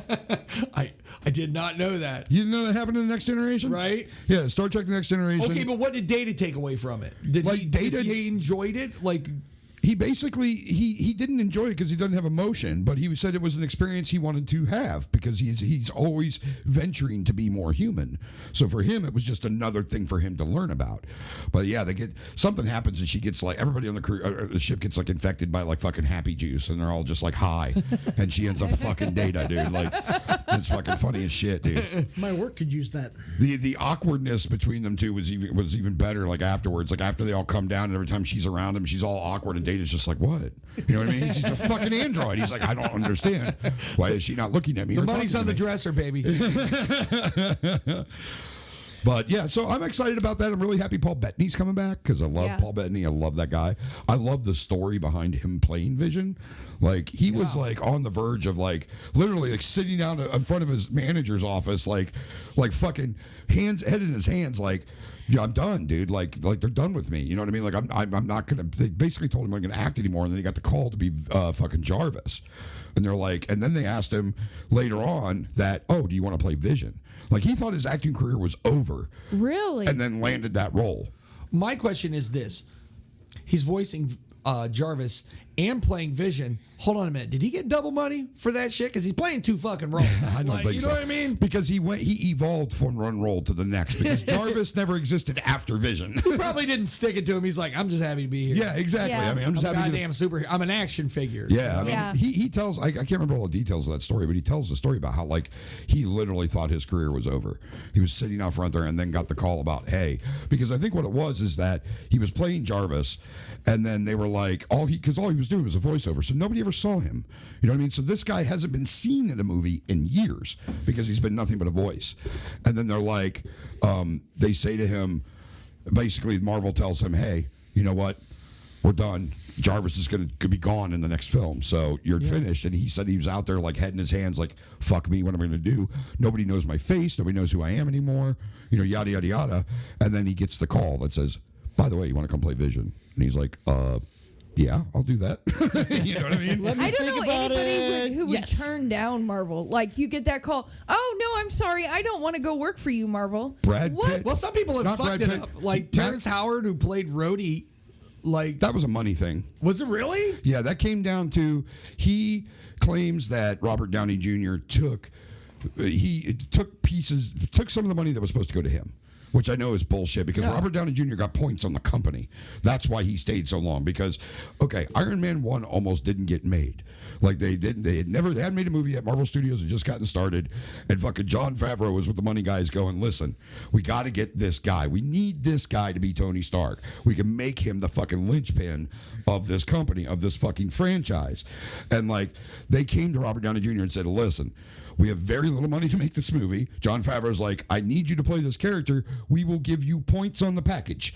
We're going to give you pieces of Marvel. Now that motherfucker's great-grandchildren will never have to work. Yeah. You know what I mean? Like, He'll wipe his ass with $100 bills. He only made $500,000 off Iron Man 1. Yeah. And the next movie was like 10 times that? yeah, exactly. Yeah. Oh, And by yeah. the time he got, and he owns a piece of Marvel Studios, so he gets fucking back. He gets it on the back end for all that shit. Right. You know, He but gets it on the back end. Yeah, apparently during Iron because If they he wants it. it had something to do with because that movie had such a low budget that apparently Robert Downey Jr. something happened and Terrence Howard claimed that it was because he didn't get the money he was supposed to, so he decided to leave that. Which, to be honest with you, I like Terrence Howard, but I think Don Cheadle was a better fit for Rhodey. Yeah, me too. I like both of them. Matthew McConaughey turned down a role. Matthew McConaughey was originally approached to do a role in either Guardians of the Galaxy. I think it was Guardians of the Galaxy 2, and he turned it down. What a fucking idiot. Yeah, I know, right? Oh my God. Well, some of those people are just not into it. I mean, I know Jake Gyllenhaal turned it down for a while, and then he decided to come in on the Spider-Man one. I think Brad Pitt's turned it down a couple of times. Some people are just not into it, dude. You know what I mean? Some people don't want to be a superhero, and I think they're afraid. I could see that because if you look at like Chris Evans, awesome Captain America, but like he was even saying over the last 3-4 years, like, okay, I'm ready for this to be done. Like, I'm tired of being a superhero for 10 years. Like The only person to play 2 superheroes. yeah, exactly. Yeah, he played Johnny Storm. He played Johnny Storm in the first You got Fantastic. Ryan Reynolds, who played Green Lantern and Deadpool. So Yeah. the count? But do you Does it count that Green Lantern? Do you? I do count. I count the Green Lantern for one reason. Oa was awesome. Like Yeah. the scene of him landing on Oa and seeing that was awesome. Sinestro was also fucking awesome. All right, yeah. Paradax or Parallax or fucking Laxative, whatever the hell that name that goddamn villain was fucking stupid. But But Oa was worth it, yes. it was cool as shit, dude. I'm excited for the Green Lantern Corps. That's another one coming, but I don't think that's on this list. But I think No. this is all Marvel They stuff, announced right? That's all Marvel stuff. Yeah. The next one, I'm looking forward to this next The one. Loki TV Loki, show. The Loki? I am so Absolutely. stoked because from what I found out, it's supposed to take place before Ragnarok. So it's evil Loki. And to be honest with you, I don't like good Loki. I like evil Loki. Well, So- there is no good Loki. No. Well, be honest. Like he decides. Like a lot of those stories where it's all the way back through the from the Eddas, the Norse legends. Loki isn't like, oh, here comes the bad guy. He's their brother. Yeah. He's their friend. He saved their ass a whole bunch. Doesn't make him a good character. He is up to mischief every single time, even when he does good. But regardless, he belongs there for a reason. And with him being effectively an immortal, with the exception of Thanos is kicking the shit out of him, he's always playing the long game. Yeah. Which is what Yeah. I'm like, if they do this right, they could set up shit in season 1 that you may not see for 10 seasons, but it's like going, you look back, it's like going, oh, he's been planning this shit all along. I think Thomas Hiddleston too. Like I love the fact that he plays Loki, but it pisses me off that he's Loki because he would be the perfect fucking Joker. But Yeah? you know, dude, look at him when he smiles. His smile is the goddamn Joker smile. He's got the pointy nose and the big ear to ear grin, like he's perfect for it. But regardless, I think also though he did bring a piece to that character that like in Thor Ragnarok, you root for Loki. Like there are moments where I'm like, fuck yeah, dude. Yeah. You know, there's moments in Thor: The Dark World where I'm like, fuck yeah, Loki. They got him in prison there. Exactly. You know, He's like in prison while their mother dies, and it might not have been his mother, but that's the mother that he knew. Right. You know. yeah, you know, I mean, I think Thomas Hiddleston brought that to the character where he's the villain you love. You know what I mean? He is a bad guy. We all know he's up to no good. We all know that, but we still love the guy. You still root for him. You still care about him. You know what I mean? Like, I mean, and I think Thomas Hiddleston brought that to that. I'm really happy. One big thing I'm happy about all this Disney streaming stuff, which is another fucking monthly fee I'm going to have to pay because I'm going to have this. We will not go without Exactly. that. We I have to have this promise you. Disney. I know, exactly. But I am really happy that they're keeping all these actors that played the characters in the movies. You know what I mean? We're not getting a brand new fucking Hawkeye. We're not getting a brand new fucking Wanda. We're not getting a brand You know what? I don't think Marvel would have sold it if they were gonna fuck up the Marvel name. Right. Because Marvel right now has a very, very good name, and I don't think they would have let them stomp all over it. You know what's really unfortunate is that I wish Stan Lee was 30 years younger. Because could you imagine the high horse he would be riding right now? Absolutely. Yeah. You know what I Yeah. mean? Like, it's sad that, I mean, I know he got to see Endgame. They said they let him watch Endgame because they filmed it almost back to back with Captain Marvel, and because and plus they filmed his scenes for it. But like, and I know he got to see a cut of it, but still, like, where we are right now, you know, think about how high that man would be riding considering what happened to him. You know what I mean? Like, he lost everything. Yeah. Everything, dude. Like, in the 90s when the comic shit busted, he lost everything. I mean, that guy was practically fucking homeless. And then to see these characters that, yes, for all you nerds out there that are purists, I understand Stan Lee did not create all the characters. He wrote a lot of the stories. I get that. I also know he didn't do the artwork. But that guy still was the face of fucking comics. Yeah. You didn't see Jack Kirby or fucking Steve Ditko out there talking to people. You didn't see what's his name from the Batman stuff. Robert King. Robert King. Yeah. You didn't see them out fucking. And wasn't there a Bob? There was a Robert King. There was somebody else too. I don't know. Because there was a whole thing about how the one guy didn't get credit, and they just recently started giving it to him. Yeah, but anyways, you didn't see those guys out there on TV or communicating with the kids in the comic in the back of the comics. No. You know, like with Stan Lee's little thing that you would write at the end. Like, you know, that guy was the face of comic books. That's who everybody associates with comic books. And I understand some purists get upset about that, but I think it's awesome because he was the liaison. Yeah. You know, and I'm happy he got to experience this at the end of his life. You know, I just wish he was 20 years, 30 years younger so he could be here for the next 20 years of it. You know what I Yeah. mean? And like see where his universe goes. See, I don't think we will ever see a cease to end to comics because it's okay to be an adult and play with comics. Because I'm a girl. We all know this. I did not play with Barbies. I played with action figures and comics. And dude, I got picked on all the fucking time for it because I was not this sparkly fucking girl running around in dresses. And you know what? I get to dress up as superheroes now, and I get to read the comics. And you know, in high school, it wasn't so bad. Like high school, I didn't get picked on at all in high school, but We did.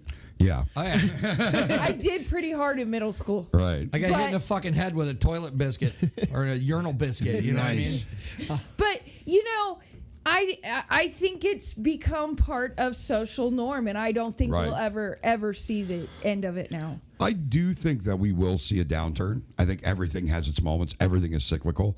I mean, I will even admit that as we were moving through the Infinity Saga, by the time we got to Infinity War, which I am not a fan of the first Infinity War film. I fell asleep in the theater. I'm not a fan of that movie. But by the time we got to that, like I was to the point where like, I'm okay. I'm like, okay. I started preferring the Ant-Man movies and the Ant-Man and the Wasp films because they lived outside of the Infinity story. They were on the outskirts of it. There was little touches to it, but it was its own thing. I started to get to a point where I'm like, I'm a little burned out on this shit, guys. It's been a fucking decade. Wrap it up. You know what I mean? Like, it's time to fucking get this together. Like, let's move on. So I definitely think we will have a moment where that will come.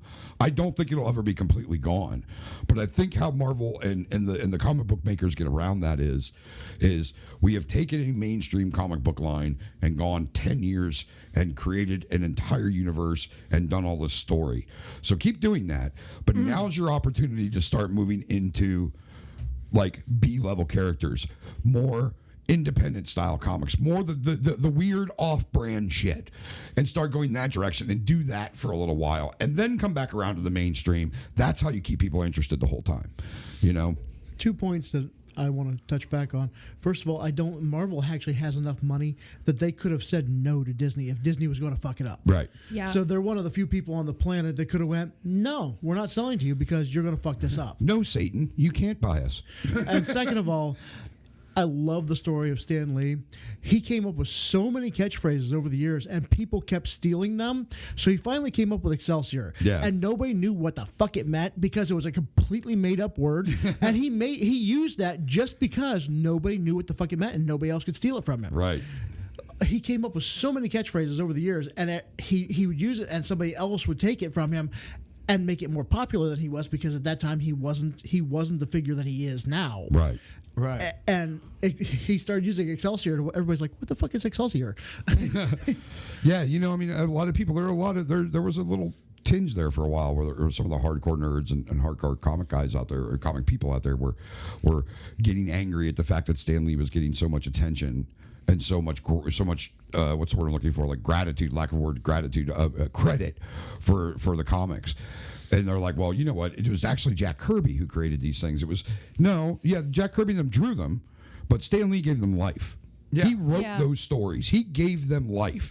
He breathed life into those characters. Because, yes, you can draw it as amazing as you fucking want, but if the writing is terrible, that is an unsuccessful book. Absolutely. People will not read it, you know? Spider-Man has always had touch with me. Like, I want to read about, like, Shazam, because he's fucking nigh invulnerable. And the nemesis that he fights are just, they are gargantuan, and it's impossible odds. And I love that. But what Stan Lee did was, like, you know what?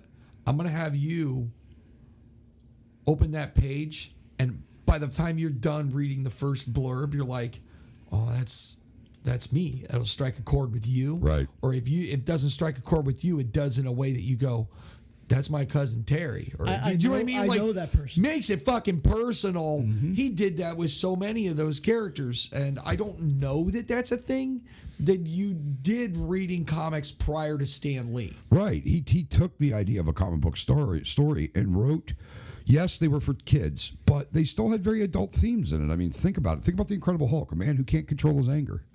Yeah. Cannot control his anger. Yeah. So think about that, man. Like, think about that from the perspective of being a human being. I've had anger issues in the past. You know what I mean? I know you've had anger issues. Oh, yes. I am the queen of anger issues. I can attest to this. But yeah, you know what I mean? And he brought things like that to life. You know what I mean? Here you have this guy who has this ugly side of himself that he can't control. So even take that one step further. Take it past anger and look at it more as a symbolic thing. Alcoholism. Here's this thing that I cannot control. This monster I turn into. It's very Jekyll and Hyde, which, in my opinion, the entire Jekyll and Hyde story is about an alcoholic. Yeah. You know what I mean? That's what that is. Yeah. I drink this and I turn into a monster. You know what I mean? It's the same thing. But in this one, he has no control over it. So it can be symbolic of addiction. It can be symbolic of anger issues. It can be symbolic of so many things. Yes, Bob is rolling dice. I just got a demerit. But I rolled a 10. It's all right. I feel like it's appropriate background noise for this. It is. Podcast. That background noise. That's welcome. That background noise is totally welcome. Phone ringing, fuck off. Dice? Dice Free. can always Go roll. ahead, man. All right, you want to move on? What's next here? Doctor Strange in the Multiverse of Madness. This is the other one. May 2021, when that shows up, man, I might go back. I haven't been to a midnight movie premiere in forever. And I may actually go back and do that for this one. I'm so pumped, man. Yeah, Well, dude. this is supposed to be the first Marvel movie that they're doing dark horror like. Yep, PG-13, but they can do a lot with PG-13, man. They can say fuck once. In this day and age too, like PG-13 as far as violence and dark kind of evil shit, you can go pretty far with it. I mean, look at Stranger Things. I mean, I'm pretty sure Stranger Things is PG-13. I'm pretty sure. Yeah. You know, that show's pretty graphic. You know what I mean? Like it's got some craziness in it. One of the oldest things I own isn't a Doctor Strange comic book, but actually a Doctor Strange novel. They put out a few novels back in the 70s based on comics. And in that story, which is pretty awesome, it is Nightmare, who's the nemesis in this new film for Doctor Strange. Doctor Strange's villains aren't like anybody else. These aren't costumed villains. They're fucking otherworldly forces that nobody else can tackle in the Marvel Universe. And this guy's no different. He is absolutely frightening. And I can't wait to see, like, they touched a little bit on stuff like that, I thought, in Spider-Man Far From Home pretty well. Like when Mysterio's fucking with Spider-Man, and it was harrowing to watch him go through that. Take that times 100, that's Nightmare. Right. I can't wait to see that brought to bear on the screen. That was one of my favorite parts of that Spider-Man movie because, like, it reminded me of what a mind fuck would look like to Spider-Man. You know what I mean? Just like Mysterio's giant fishbowl, and it's like Spider-Man's like this big, and so he's a giant fishbowl with a big fist, and like that was just great. It was really well done, and I'm excited to see more like that because, like, you know, it reminds me a lot of Scarecrow. Scarecrow, which I don't know if Scarecrow was originally a comic book character or if he came from the cartoon. Was Scarecrow originally a comic book villain? Yeah. He's the original comic book villain. He was. All right. I wasn't sure. I honestly, my Batman history is a little lacking.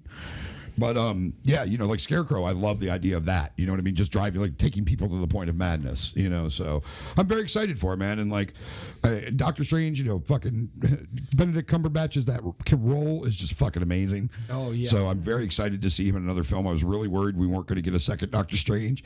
I'm like, you know, but I'm really happy we are, you know? And Doctor Strange is the Sorcerer Supreme. The limit to his powers, I don't know that they ever like delved into what he can't do. Right. I mean, if he can visualize it, he can accomplish it. Yeah, pretty much. Do we know if the timeline on this is it taking place? Yes, it's going to take place after WandaVision, and the Scarlet Witch is going to make an appearance in this. So this gets released May 7th, 2021, and WandaVision is spring of 2021. Also, like right after each other. Right after each other. So it's going to take place then before Endgame.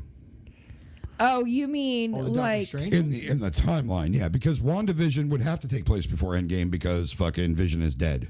Okay. It says here WandaVision takes place after Endgame. So it does say after Endgame? Yeah, at the very bottom. That's not possible. Vision is dead. Vision is dead. Unless it's like Okay. Yeah, I'm not sure on that one. No, it has to take place after Endgame because the adult Monica Rambeau is coming in WandaVision. That doesn't mean it has to be because, like, Monica Rambeau was a child in Captain Marvel, which was the early 90s. So, like, you could still do it in the mid-2000s before Endgame because Endgame happens in what? Because it's 5 years after the snap. So it would have been like 2025 or something like that, or 2022, you know? Yeah. I think it's 2025. Either way, my question, I was just wondering because my whole purpose of that was because I'm wondering if Doctor Strange is going to still have the Eye of Agamotto because it's destroyed after Endgame. Yeah. It's no longer, the Time Stone's gone. Dude, so. that's hard to imagine a Doctor Strange without that, but we'll see. Okay, it does say WandaVision series takes place after Avengers Endgame. Wow. I wonder how they're going to do that. I'm not denying you. I was curious about that because fucking what's his name? Vision died in Infinity War. They ripped the fucking thing out of his head. You know, so I'm curious. I wonder if maybe the snap brought him back. No, because the Infinity Stone is required for him to be alive. But they did effectively download him in Wakanda. Oh, that's anybody can figure out how to do that. Yeah. I forgot about that. So that's a possibility. They could recreate him without the Infinity Stone, effectively making living Jarvis? Yeah, pretty much. Well, I mean, he's more than Jarvis. His consciousness, because it mixed with whatever was inside of the Infinity Stone. Like, that created the idea of that. It's its own entity that has personality traits of Jarvis. And given that, I really want to see Return of Ultron. Somebody please bring him back. Like, that voiced by, now I can't think of the actor's name. Oh, my God. While you're thinking of that, if anybody could bring him back, it'd be Shuri. Yeah. I mean, it says here Yeah. that basically it says here it's just not difficult to imagine that Vision will be brought back to life. So it doesn't really say how they're planning on doing it, but they do talk about him dying in Avengers and Infinity War. And it does say in the books, it says that he is brought back by Hank Pym rebuilds him during the comics' heroic age. Yes. That would be something. Yeah, I know, right? Michael Douglas being like, hey, I'm going to rebuild Vision. Let's go. You know? But well, they theorized that if even removing the Infinity Stone so that they could destroy it, they could still save him. right, they were trying to figure out a way to save him because that's what started the download. And they said that and I do remember Shuri saying that she had like 98% of him downloaded, and then he flew out of the thing to fucking go save Wanda. Because they were trying to figure out how to remove the Infinity Stone and keep him alive. Yeah. Is what they were trying to do. But yeah, no, I wasn't doubting you, Stormy. Don't throw lightning bolts at me. Oh, it's so good. I was already wrong once. So But yeah, no. Back to Doctor Strange though. Like, so if it takes place after WandaVision, that means it's going to take place after an Endgame. So I wonder how they're going to work that. Yeah. You know what I mean? I wonder how they're going to work that because it's hard to imagine Doctor Strange without without that fucking thing that allows him to control time. You know? yeah. But, like Bob said, where we were talking earlier about things that Stan Lee created, Doctor Strange being one of them, he didn't intend on being a superhero. Lean into the microphone. Yeah, sorry, we're losing you there. You know, that story of somebody whose life was irreparably altered and then, is redeemed in this way, he becomes a different character than the other sorcerers that they've had. Right. And there's no mention of Mordo. But they kind of dropped that at the end of the last Doctor Strange movie. So because he turns into a villain, right? Oh yeah. Yeah, he goes. He's his main rival. His main rival. He's yeah. a bad dude, man. Yeah, because one of the things I thought too that was really important about Doctor Strange is whenever they travel back in time in Endgame and they meet up with it's the Ancient One, right? Is Yes. that they call her, and she's like, Doctor Strange, Stephen Strange is the best of us. You know what I mean? Like, he is basically saying, like, because she's like, Stephen Strange is the best of us, so maybe I'm the one that made a mistake. And that says a lot about the power of Stephen Strange. You know what I mean? She's basically saying, of all the Sorcerer Supreme, he is the best out of all of them. You know what I mean? That's pretty fucking amazing, dude, That's huge. Somebody called the Ancient One questioned their logic because of a decision he made. Says a lot about a character, dude. I think it's some part because he never intended to. Right, Do you right. know what I mean? Yeah. Like there's it reminds me of that Bible story where the rich man comes to Jesus and he's like, I want to be like you. Like, how do I get to travel with you? And he's like, throw away all your shit, man. Give it away. Give away all your Give shit. away Go all for a your walk. shit. Now, a lot of people misinterpret that where they're like, oh, that's, so if you're rich, you can't get into heaven. Like, that's not, I don't think that's what they mean. No. And he's just saying you have to find out. You have to ask yourself what you really want. Right. And that to me is that's a good Doctor Strange in a nutshell because he was somebody who placed a value on a whole different series of things and he had to be completely broken before he understood. And they don't really touch on it in the movie, but he has a lot of other things at work, where his sister was someone he couldn't save because of his accident. And, right. That humbled that man beyond belief and it built him back up. It remade him as who he is. Thank you, Stan Lee. Yeah, dude. Yeah. Yes, absolutely, man. Now this next one. I'm very excited about. Oh God! It's What If. It's Marvel's animated series, and when I was doing research, I saw a list of 10 actors. So everybody thinks that they all retired. No. Right. Now Robert Downey Jr.'s name was not on that list, but all the other ones were. So y'all think, oh, we're never gonna see him again. Fuck that shit. They are all on there. You're not going to see their face, but you're going to hear their voice. Have you ever read a What If comic? No, I have not. The What If comics. So many good ones. The What If comics are one of my favorite things Marvel ever did. It was basically their way of creating an alternate story for a single issue. So like there was one of my favorite ones I had, just because the comic cover was one of the greatest things I've ever seen, was What If the Hulk Killed Wolverine? Well, that's and a good one. The cover of it is like the Hulk holding up fucking like Wolverine's head ripped off, and it's this fucking adamantium skull, and you see the glow of the Hulk's fucking face in the skull. Like that was such a good book. Like they did things like that. Or like what if there was another one, like what if Captain America was something? You know what I mean? It was basically just totally random one-off about a particular character, and they just do something weird. Have you ever seen the one where what if the Hulk got the Venom suit? Oh yeah. Woo! Yeah, that's insane. Yeah. That's a fun story. My other favorite is, for some reason, Marvel back in the 70s decided to involve the Universal monster. So like Frankenstein was in that universe, and also Dracula. And there's a Dracula. He fell in love with Storm. He wanted Storm really fucking bad. Oh, that's cool. So it was X-Men versus Dracula.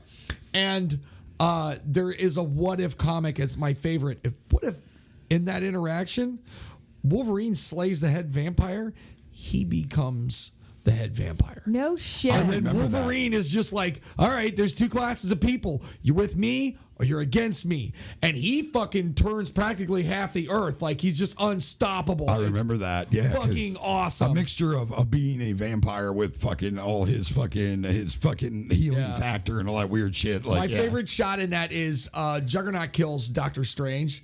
And it's like the last thing he saw. He turns around. It's Kane Marco's Juggernaut as a vampire. And he's just like, with fangs. Man. Like that. Whoever did that drawing, hats off, man. That really pinged my young mind. Yeah, I'm very excited about that series because that is one of my favorite book things that was ever done. And what'll be great too is it's not going to be like super long running every episode. It's going to be what do they call it? There's a name for it. Miniseries? A what? Miniseries? No, there's another name for it. They like American Horror Stories one where every season it's a different story. Oh. There's a name for it. I just can't think of what it's called. But anyways, every episode will be going back to that, when I was doing research for this, it didn't. Now they may only have listed 6 of them, but no, these Marvel series have no more than 6. I think one of them had 8, but they have no more than 6 episodes listed. Really? Yeah. Now it could be they only have those done or in the can or something, but yeah, they only have 6 of them listed. One of them had 8, but that will be really disappointing. Because now, it could be a Disney thing going, well, let's see where this is going to go. Or it could be, well, we'll put these 6 in and see where they go, and then we'll do more. But yeah, they only had 6 listed. Right. More dice rolling. Don't worry about it, man. Dice rolling is allowed in the background noise here. All right. Speaking of which, I read something the other day, real quick. Let me see if I can pull it up online. When I don't know what's going on, I fidget, and there's a whole pile of dice in front of me. Have you never read a What If comic? I have not. Oh man, you would love them. They're awesome. It's kind of it's just like a unique thing. Like, what if the Hulk killed Wolverine? What would that look like? What would the universe look What like? if Daredevil killed Kingpin? I got that one. Yeah, too. yeah, it's another That'd be good awesome. one. Hold on. There something recently happened with the Swamp Thing TV series. Which I am so upset. I understand why they did it. It wasn't just Disney killing it, but it got nominated as one of the Saturn Awards. It got nominated with a well-deserved and best streaming superhero television series. Geek cred. It got nominated for best. This is what bothers me. It got nominated for best streaming superhero television series. That means they nominated above Daredevil, above Jessica Jones, above fucking Luke Cage, above fucking Iron Fist, above The Punisher, above fucking Doom Patrol, above Titans, above all of that. It got nominated, and we ain't getting a fucking second season.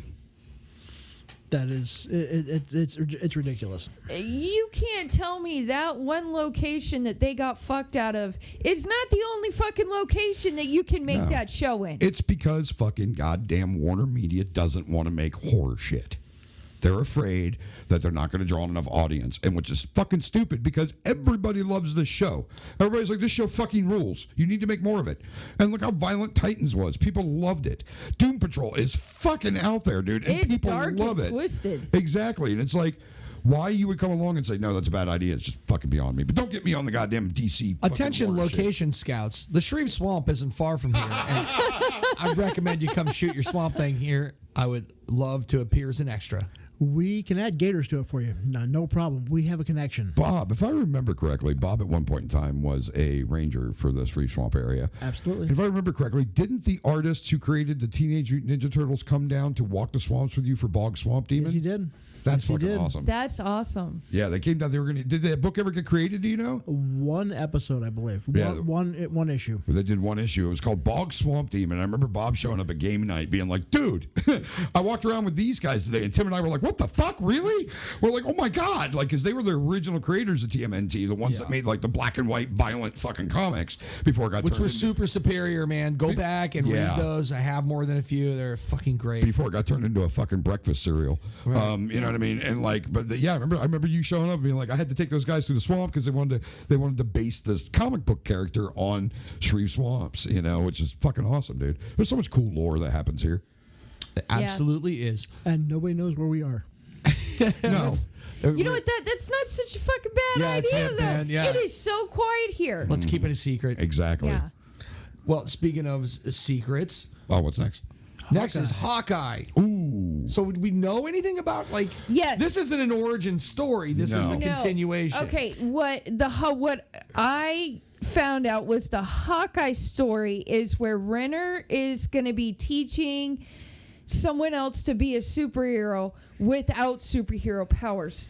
He's grooming his daughter. To take his place, right? They laid the groundwork in Infinity War for that because like they show him, or I guess it would have been Endgame, where they show like maybe was it at the end of Infinity War or the beginning of Endgame? It was the end of Infinity War. Infinity War, where they show him out there with his kid and his wife and his kids disappear, and his daughter is shooting the bow and arrow and getting the bullseyes.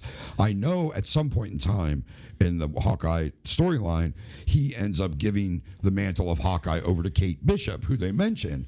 But I think they're laying the groundwork of him giving it to his daughter because they say Kate Bishop's going to be in it, but he's training somebody else. So I don't think we will see Jeremy Renner throughout the whole thing, but I think he is there to hand the mantle off to a new Hawkeye. Is what He hands the mantle off when he becomes somebody else, and who the hell does he become? he became Ronin. Ronin was who he was in Endgame. You know what I mean? He was the one with the sword. I couldn't remember. Yeah, that's when he becomes the murderous assassin that kills everyone. Well, it'll be very upsetting if they. I mean, obviously, we all love these actors, and it'd be pretty shitty of us to say, you have to act for 50 years to make me happy. Yeah, no, that's like, no. But when I was watching Hall H on YouTube, when he came in, because he didn't come in through the stage, he came down like through the aisle walkway.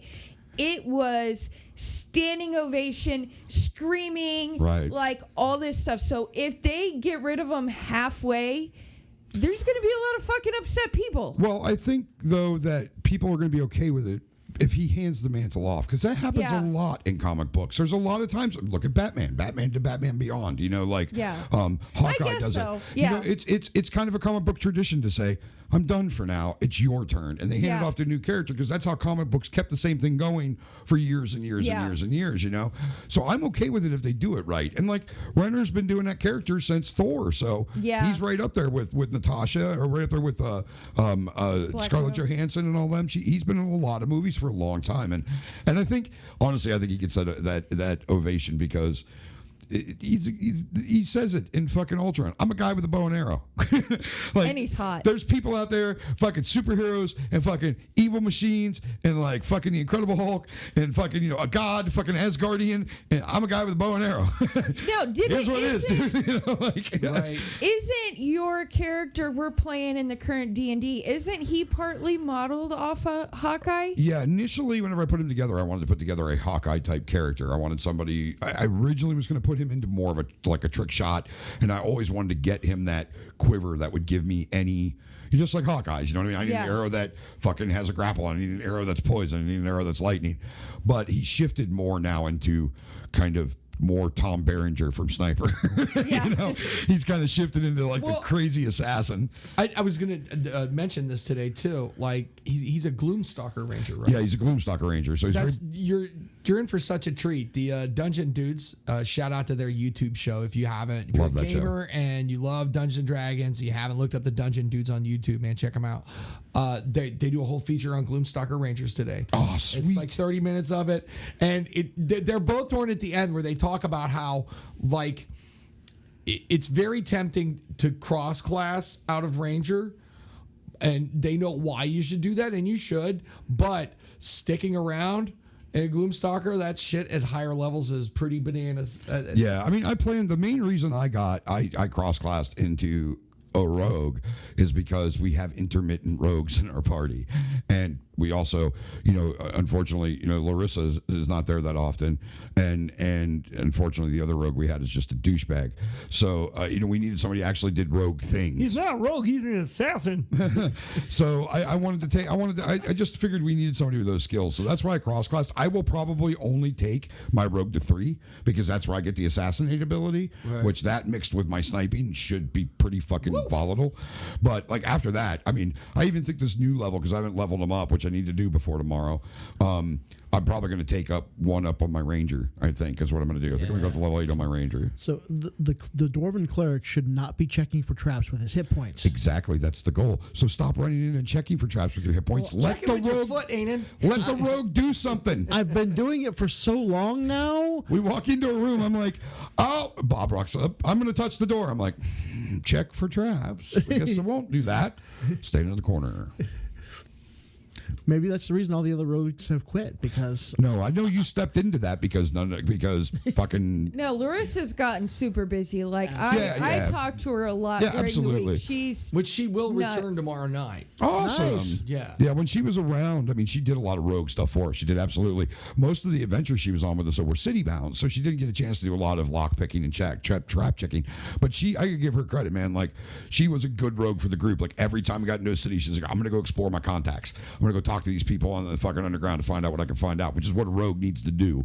Right. Not be a douchebag. And poor Brenda, me, lit her up like the 4th of July with lightning, not realizing I'm like, I got this new toy. Oh, you think that was the fucking part, the weird part? The part where you picked her up and used her as a weapon? No, that wasn't her. That was the big Cyclops thing we were fighting. Oh, you got hit with her. She got hit with Clacked with some horns. Yeah, that's sorry.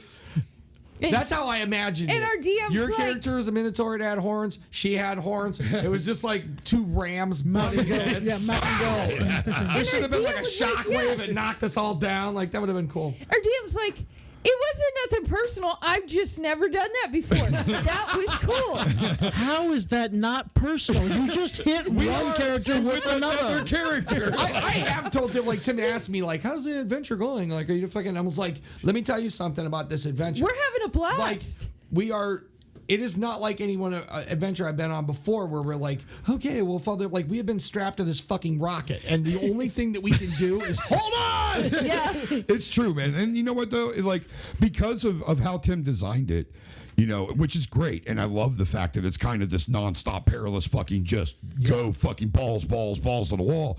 But you think about how he designed it with we have to go through these fucking great halls. There's nowhere to get to a town in between. No. You hop from one fucking hall to the next. So it's like, fuck, we need some shit from a city, dude. Like, when we had to put a halt on it so that we could look up the rules for exhaustion because we'd been going for 36 hours in game, we're like going, wait a minute, at what point do we start seeing shit? Exactly. At what point do we have to start making fucking con checks to make sure we don't fucking lose our mind? Like, But we tried to like sit and rest several times, and Tim's like, no. Yeah. And we're looking at each other like, well, our Constitution check's going to get used a lot pretty soon. Well, it's the Feywild, and the Feywild is a crazy fucking place, man. So, like, I understood where he was going with it, but at one point, though, I did think, you should let us sleep. We kind of all need to reset our shit, dude. You know what I mean? But not that I was taking anything away from our DM. Our DM is awesome. Like, he is showing me, because I'm still new. I've only been playing this game for like a year. I love it, but he's showing me the showman, because this campaign that he's built takes place so many different places. And you're doing so many different things. Well, He personal is- development too. Like the Yeah. past couple of sessions, he has pushed you harder. Yeah. He And, has. like I noticed that. You know what I mean? I'm watching him like coax you out of your shell, but then just go, no, come here, and like grab you by the hair and fucking yank you Yeah. out in the light of Right. day. Well, And, Yeah. it makes sense to me too because Yeah. you've been playing in this campaign now for what? We're on month 7 Yeah. that we've been playing now, and like you are comfortable with how to play the game now. Like Oh, yes. you know how to make a roll, you know how to make a skill check, you know how to roll damage, you know how to roll. Even though sometimes I still have to help you calculate your Yeah. damage, but that's because I gave you an axe that has like That's a 18 fucking different lot. dice Yeah. that roll it up. You know what I mean? That was my fault. It's like 2d6 plus 1d8 plus 3d4. But you know what, though? What I love about our gaming group, and I think it's important, like if you are new to gaming, make sure you are in a good group. And I know that my husband happens to be in my group, but they helped me build a Hulk and a Storm in one.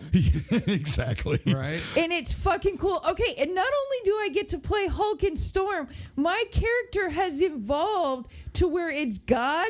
It's my husband's old hero character. It's amazing. That Coming is pretty full circle, That's folks. pretty Yeah. fucking cool, by the way. I have to admit that, we were talking about that because she has been playing that Waterdeep game on her phone, and she's like, I'm digging clerics. And I'm like, well, you can always dual class. And she's like, well, yeah, I think I'll dual class as a cleric. And I'm walking across the room on a Saturday, and I just turned around and went, you should dual class as a cleric of Sabric. I'm like, he did take away your Minotaur side, and you would look at him like a savior, and she's like, that is a great fucking idea. And then it hit me a little bit later. I'm like, probably not the best idea because I don't think you're going to get a lot of healing out of this guy. But you know what? I mentioned before, when we go outside on our breaks to smoke during gaming, I'm like, how cool would it be to play an entire dark, campaign? And Kyrix or Sabric's fucking dark necromancer. Yeah, I know. So I'm getting to play this hot, voluptuous, barbarian sage who has a kind of really dark necromancer side. So I'm having a blast. At first, I got kind of upset because I was like, I wanted to play a cleric, but now I'm like, fuck yeah.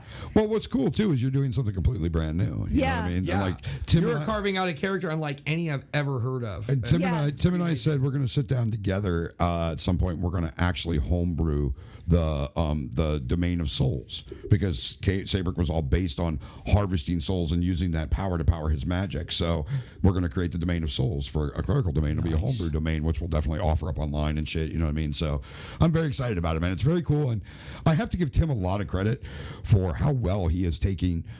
Like when we all got back together and started playing again, for us, it was very nostalgic. Obviously Stormy was very new to us, but like all the rest of us played 25 years ago together. And I started to, I did the first leg of the campaign. We went through and we're doing all this stuff. And Tim found a way to take all that nostalgia and make it current again. So we're going through Blix's stuff and Kyrix stuff and Sabric stuff. And it's reminding me of all those times. And to see her be a cleric of Sabric and the way Tim portrays cleric or Sabric talking to her, it makes me feel extremely nostalgic because I'm I remember playing that character and it's exactly what he was like, so Tim did such a great job of being able to mix that in and find a way to take that thing that was so awesome for us fucking so long ago and bring it back and put it current. You know what I mean? Which is fucking fantastic, dude. Absolutely. The dude he is amazing, dude. He's doing a great fucking job at it. I feel bad for Tim though because I'm going to vote for him forever to be the DM. Yeah. Yeah. He's so good at it. Dude. Just keep going, buddy. He said his campaign will take us up right up to 20. It's going to take us to level 20. So we got quite a ways. I bet you we probably got another Yeah. 6-8 months. You know what I mean? Right. I'm looking forward to running the Mad Mage though. Yeah, no, I am happy yeah. about you running Mad Mage. Definitely, I think though that I have to do all your roles for you. Otherwise, we're all gonna die. And see, I know that we have those I've characters sold my soul.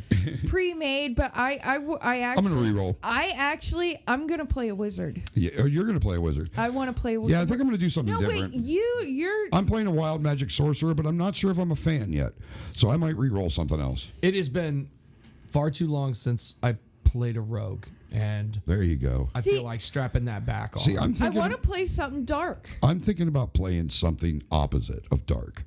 I'm thinking about playing like a full-on fucking Captain America, Steve Rogers, good guy. Oh, dude. You know what I mean? Hell Just yeah. like fucking total like paladin of Tyr, believes in the word, believes in the holiness, but oh no, I'm a damsel in distress. Must drop everything and go help her immediately. Fucking lawful good paladin, I'm thinking. There's nothing better than that. Like, Right. you are a champion. Exactly. You know yeah. what I mean? And I have that. Oh, you know what? I should actually switch them out. I should play my half, because I have that half orc fucking paladin of Tyr rolled up that I made. Yeah, for when we.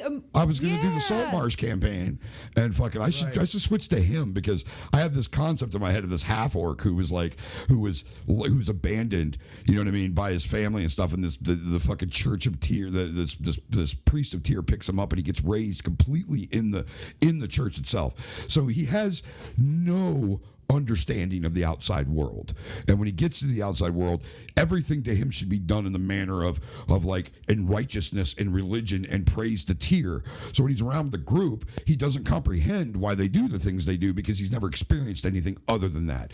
You know, envision a guy who grew up in a monastery and never saw the outside world. I can work with this. Yeah, you know, like I think I want to go with him because he's a lawful good. He's a lawful good half orc. You know what I mean? Like I'm very excited to take that somewhere, dude. You know, I love that, man. right? But if you want to keep playing your wizard character, you can. I like my stuttering wizard. I like my stuttering wizard a lot. Oh God, I will never. That was amazing. What? I want more of that. I can play like a dark something else, but here's my thing. I don't want to get too complacent with barbarians. I want to experience the actual game, and I don't think I will if I only play barbarians. It's so good to see the evolution of her as a player. You think about when we first started playing, she's like, I just want to go smashy, give me a barbarian. Now she's like, I need to try some other shit, you know? Yeah. Which is why I think Tim's trying to draw that out of you right now, is to kind of show you this is role play. You know how to play the game now. Now it's time to learn how to role play. You know what I mean? I don't act. No, you don't have to act. Role playing and acting are two very different things. You know what I mean? Yeah. You can role play without acting. Yeah. You know what I mean? Curtis very much acts. He's awesome at it. I still role play, but I don't act at all. You don't hear me doing funny voices or any of that kind of shit. You know what I mean? But there is a difference between those two. So I think Tim is trying to teach you that. You know, like, here are the mechanics that don't involve rolling the dice to hit somebody. You know what I mean? Like that kind of stuff. But I think with spellcasting, you get an opportunity to do that because you can make all those things your own. right. Yeah. As a cleric, you get something called spiritual weapon. And I fucking love that. A lot of the podcasts I listen to, they use that to curious effect. You would love Jester as a cleric on the podcast Critical Role in their season 2, and her spiritual weapon's big lollipop, and she fucks people up. This thing appears out of nowhere. Wow, it's just so pounding gnolls into the ground with a giant cute lollipop. That is so yeah, good. you would really like Jester. And that. So, and that thing, you look at those spells and you see with some wiggle room, if they're like, I would do this, but it would look like this, or it would sound like that, or can I? And your DM more than likely would go, fuck yeah, that's yours. We can even rename that spell, you know, if you want to. We can make it your own. Spiritual Yeah. lollipop. Yeah. Spiritual lollipop. That's fantastic, man. Like, I just love that game, just how fucking open-ended it is. Yeah. And you know, I mean, that's something we discussed, actually. I was discussing with one of our new players last week. You know, one of the things I love, a lot of people complain 5th edition is watered down. A lot of people do. I don't agree with that. I agree with it in some sense. I think there are a couple of skills I'd like to see. I'd like to see a lock-picking skill. I would like to see that. I think it's kind of ridiculous you don't have one. Whatever. But what I love about what they've done with 5th edition is that they have made it so open-ended that you can do whatever you want with it. They have truly turned the rule book into a guidebook to where you can kind of shape it and gauge the way you want to play it. You know what I mean? And I think that's where the success of 5th edition is. I think that's why so many people love it, because it's rule light. You know what I mean? There's not a whole lot in there. They kind of leave shit up to you. You know what I mean? And it's like, for so many years, look how big the goddamn Pathfinder rule book is, dude. You could kill a small child with that thing. 3/4 of it is feats. I know, right? Exactly. But, that's one of the things I love about it is the fact that it's so open-ended, and I think it's given birth to these amazing homebrews, like the three halflings in a trench coat. One of my favorite fucking things on the planet, dude, It's just fucking awesome. You guys keep asking me, why do I always play clerics? It's like going, I've played everything. So I let you guys pick all the characters first, and whatever's left, I'll play that because I'm okay with it. Right. It's so versatile too, because I can turn the cleric into clerics and clerics and clerics and clerics, and they wouldn't be at all the same. Right. You can have a battle cleric, you can have a healer cleric, you can have a support cleric, you can have an angry cleric. You can have a rogue cleric. A rogue cleric. Yeah, exactly. Sneakiest dwarf in the clan. Yeah. Is also the angriest dwarf in the clan. Grumpiest clan. Yeah, definitely, man. So. But I'm like going, no, you guys pick first. And if you want me to play the wizard, I'll play the wizard. You want me to play the bard, I'll play the bard. You want me to play the cleric, I'll play the cleric. It's like, and I'll put my spin on all of them. I am seriously considering a bard. Now, I know I've mentioned many a times in this podcast and in my articles about how much I fucking hate bards. But I've been reading some stuff about how awesome they are in 5th edition. So I'm considering it. That is another consideration is a bard. If I'm going to play a bard, it's going to be the most ridiculous bard anyone has ever seen. Be a bard, man. Yeah. I might do a Minotaur bard. That would be awesome. Or like a goblin bard, something like that. I did. One of my favorite characters I ever played was a goblin bard named Caduceus, and he played a jaw harp, and I can play a jaw harp. Nice. And I would bring it to the game session. So anytime, Rob, that was your adventure. That was my adventure. Yeah. So anytime I make a perform check, I would break it out. You can play a jaw harp? Oh yeah, dude, that's impressive, man. Those things could fuck up your mouth. I spent the summer of my 10th birthday, I spent it clacking that against my teeth until I figured it out. Yeah, I know that those things can seriously fuck up your teeth, dude. But I made it, man. I can play it. That's impressive. Awesome. Man. We've got like 3 more movies to go through. Oh yeah. Yeah. We got sidetracked. We got sidetracked. It's all right. Yeah. Let's finish up the ComicCon stuff, and because we're pretty long. I'm super pumped about the next movie that I have on this list here, which is the next Thor movie. Oh yeah. And speaking of fucking up the pronunciations, how do you pronounce the director? What's his name? Hold on. Good luck. Here we go. No, I know it. It's Bob Roll percent will die. We'll figure it out. It's Taika Waititi. Gesundheit. Yeah, I know. But I'm so happy he's the one doing it because Thor. That's close enough. Yeah. Our judges say they approve. Thor Ragnarok was so fucking good. Yeah. And out of the 3 Thor films, it's probably my favorite. It's so much fun. So and Taika Waititi is so funny, and the way he tells those stories is great. So I'm very excited to have him come back. And I hear Jane Seymour. Natalie Portman's going to be playing female Thor. Natalie Portman is going to be Mrs. Thor. Yeah, she's going to be the female Thor. She's going to be her actual title, I believe, is the Mighty Thor. Yeah, it's which is another one of the comic books that came out in I saw a meme that reminded us that it's not female Thor, it's not girl Thor, it's not Mrs. Thor. It's Thor. Jane Foster is a doctor. It's Dr. Thor. Nice. Dr. Thor and a medicine woman. Well, I know when I watched Hall H today when they brought I can't believe it. Chris Hemsworth. How could you forget his name? You drool every time he's on the TV. Right? It's me and names. That's why everybody's name is on this paper. But he takes his shirt off and she forgets how to speak. Pretty much. Yeah. But anyway, so when they were both on stage, Chris handed her the hammer? Mjolnir? Yeah, Kevin Feige said, "Okay, now give her the hammer," and she had this stance like Thor's stance, and she went like that, and it was fucking awesome. Yeah, because they did go to a female Thor for a while. That was the Almighty Thor, right? So yeah, it was actually written by Jason Aaron's. That's who the comic series are going off of. Thor has changed so many times throughout history and throughout mythology. I mean, he's not always been a guy. Yeah. The part of the time and part of the story that they're going off of is Thor lost his ability to be Thor, but there always has to be a Thor. Yeah. So somebody has to pick up that mantle, and in this comic book series, it was. Well, if you think about it, I'm sorry, I didn't mean to interrupt you. It was Jane. It was Jane Foster. Jane Foster. Thank you. So that makes sense too if you think about the end of Endgame, because we had Fat Thor who kind of gave up on everything after the blip, and it would kind of make sense that he would be ready to kind of hand that mantle down and stop being Thor for a while. Right. I wonder why they decided to choose.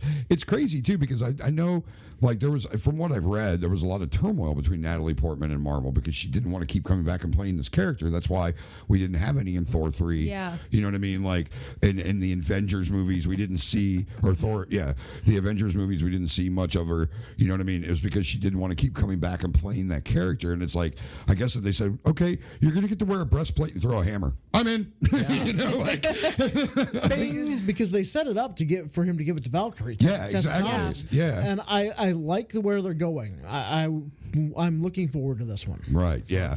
I have to agree. And Bob, I know you're a big fan of you liked Ragnarok, right? Absolutely. So that's good to hear because I've talked to a couple other people that really hated it, that thought it was awful, hated the fact that it was a comedy. So I know because you being not only a big Norse mythology fan but also a Thor fan, like, what are your thoughts on that? There are Thor is as much as a jokester and a trickster as Loki.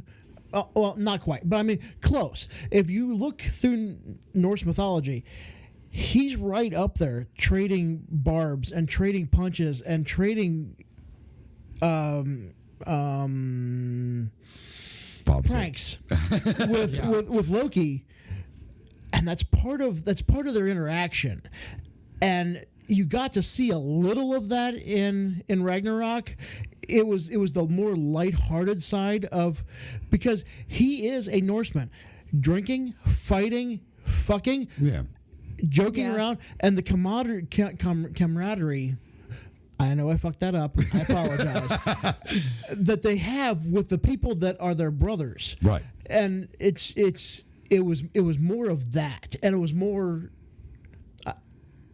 It was another side to the true side of Thor. Right, exactly. See, I agree with you 100% because, like, when you do look back at that stuff, even if you look back at, like, the first Avengers film, like the shit between him and Hulk, you know what I mean? Like, when him and Hulk first fight on the fucking helicarrier, and they're like, finally got the name of that right, helicarrier. And then you fucked it up a second time. But yeah, they get in that fight, and, like, Thor the Hulk hits him, and he goes flying backwards. He kind of sits up, and he gets that little grin on his face. And, like, the two of them take down that big flying fucking amoeba thing, and fucking Hulk does the poof thing and punches him off. You know what I mean? So there was that always back and forth, and then you see it, like, throughout the film. So I was really happy they went that route with it too. And I think I give Chris Hemsworth a lot of credit because, like, he even spoke to the fact that when they decided to do Ragnarok, they were doing Thor 3, and he met with Taika Waititi, and he was like, they were like, okay, we're going to go a different route here. We're going to go a little funny. We're going to do something funny. We're going to make a comedy out of a superhero movie, And here's the deal. And it was like, they were like, and Chris Hemsworth, he's like, I think we should make changes to the Thor character. And Chris Hemsworth's like, lose the hammer, lose the hair. Like, that was Hemsworth's idea. Yeah. Let's lose the hammer, lose the hair. That's what needs to happen. And, like, that's how that all came about. You know what I mean? It's like, I give him a lot of credit to say, I'm willing to grow with this character. You know what I mean? I'm willing to do something different, and, like. And it had such impact. It wasn't a throwaway. I mean, the hair was, but the hammer became central to the part of the story and Thor's evolution. Right. Holy shit. Well, man. I love too how they showed that the power was never in Mjolnir. Yeah. The power was always in Thor. Absolutely. Like that scene in Ragnarok where they show up back on Asgard and he's like jumping through the air and it's fucking like lightning coming down. It's like fucking amazing. All to Immigrant Song. Like, it's like the greatest thing on the planet, dude. I would like to see them focus more on Mjolnir because Mjolnir throughout mythology is its own character. It's not always belonged to Thor. Is it a sentient? Almost. Okay. It's right there to where it's almost like a conscience to him. Right. And that's why it's like when he loses the ability to be Thor, it's the hammer that judges that. It's nobody else. Oh, wow. It's so if he thinks unworthy. If the hammer thinks that you have not you failed, it will drop. Right. Wow, that's really cool. That's really cool. That's still a big question for me with the end of Endgame because fucking Cap gets it, which is still one of my favorite parts. Which, by the way, if we spoiled Endgame for you and you haven't watched it yet, what the fuck is wrong with you? Yeah, it's your fault. It's only the highest grossing movie ever in the history of the universe. But thank you for listening. Yeah, I loved when Cap gets it and fucking Thor's like, ha! I knew it. Yeah, and then, but my big question is, what did Cap do with it? He took it back because it like the Infinity Stones had to go back to that point because otherwise Thor would not have had it in that timeline. He took it back where though? He took it back to Asgard. He took it back to the same point where because but he takes it from Earth. No, he when Thor went back in time to pick it up, he picked it up from Asgard. Because he summoned it from the air. And you can just see, like, he summoned it from the air. You can just see that Thor is standing over there still waiting on that. The Thor from 2014 is still waiting on that fucker. Yeah, right. So when Cap drops it back off, and it just whoop. Yeah, right. And I don't know. I'd have to go back and watch the movie to see if that lag time is just a little bit longer to see if they accommodated for that. Right. It's like, where? Yeah. Oh, there it is. You know? Right. So he went after he went to the future. On his trips to the past, I mean, he goes back to he drops Mjolnir off back at that time. Is what happens because he had to put the Infinity Stones. He had to put the Infinity Stones back to where they got them. He also had to put Mjolnir back. Yeah, and then he would also be giving. He would bring the Time Stone back to Stephen Strange, back to them, or back to the Ancient One who had it at that moment. Absolutely. But it still gets destroyed in the future. That's so confusing. I don't know. I'm so lost by all that multiverse time travel shit because it kind of opens them up to do whatever the fuck they want. But like, it's a little confusing, you know. Like Loki grabbed the Tesseract and disappeared. Does that mean that he's alive now? He's still alive, and the Tesseract is out there. And Yeah. the Tesseract is not destroyed because Loki has a version of it. Yeah. Which makes you wonder if there's one. Are there many? Are there still a version of them out there, which would give the Eye of Agamotto back to Doctor Strange? Right. Yeah. Yeah. Exactly. So yes, as far as this, I'm stoked. I'm so excited because Yeah. I really liked the first Thor movie. I thought was good. I thought it was good. It was a good movie. Yeah. The second Thor movie, a lot of people hated. I thought it was awesome. Fucking like, great. I fucking loved it, and I loved Kat Denning as like her fucking assistant.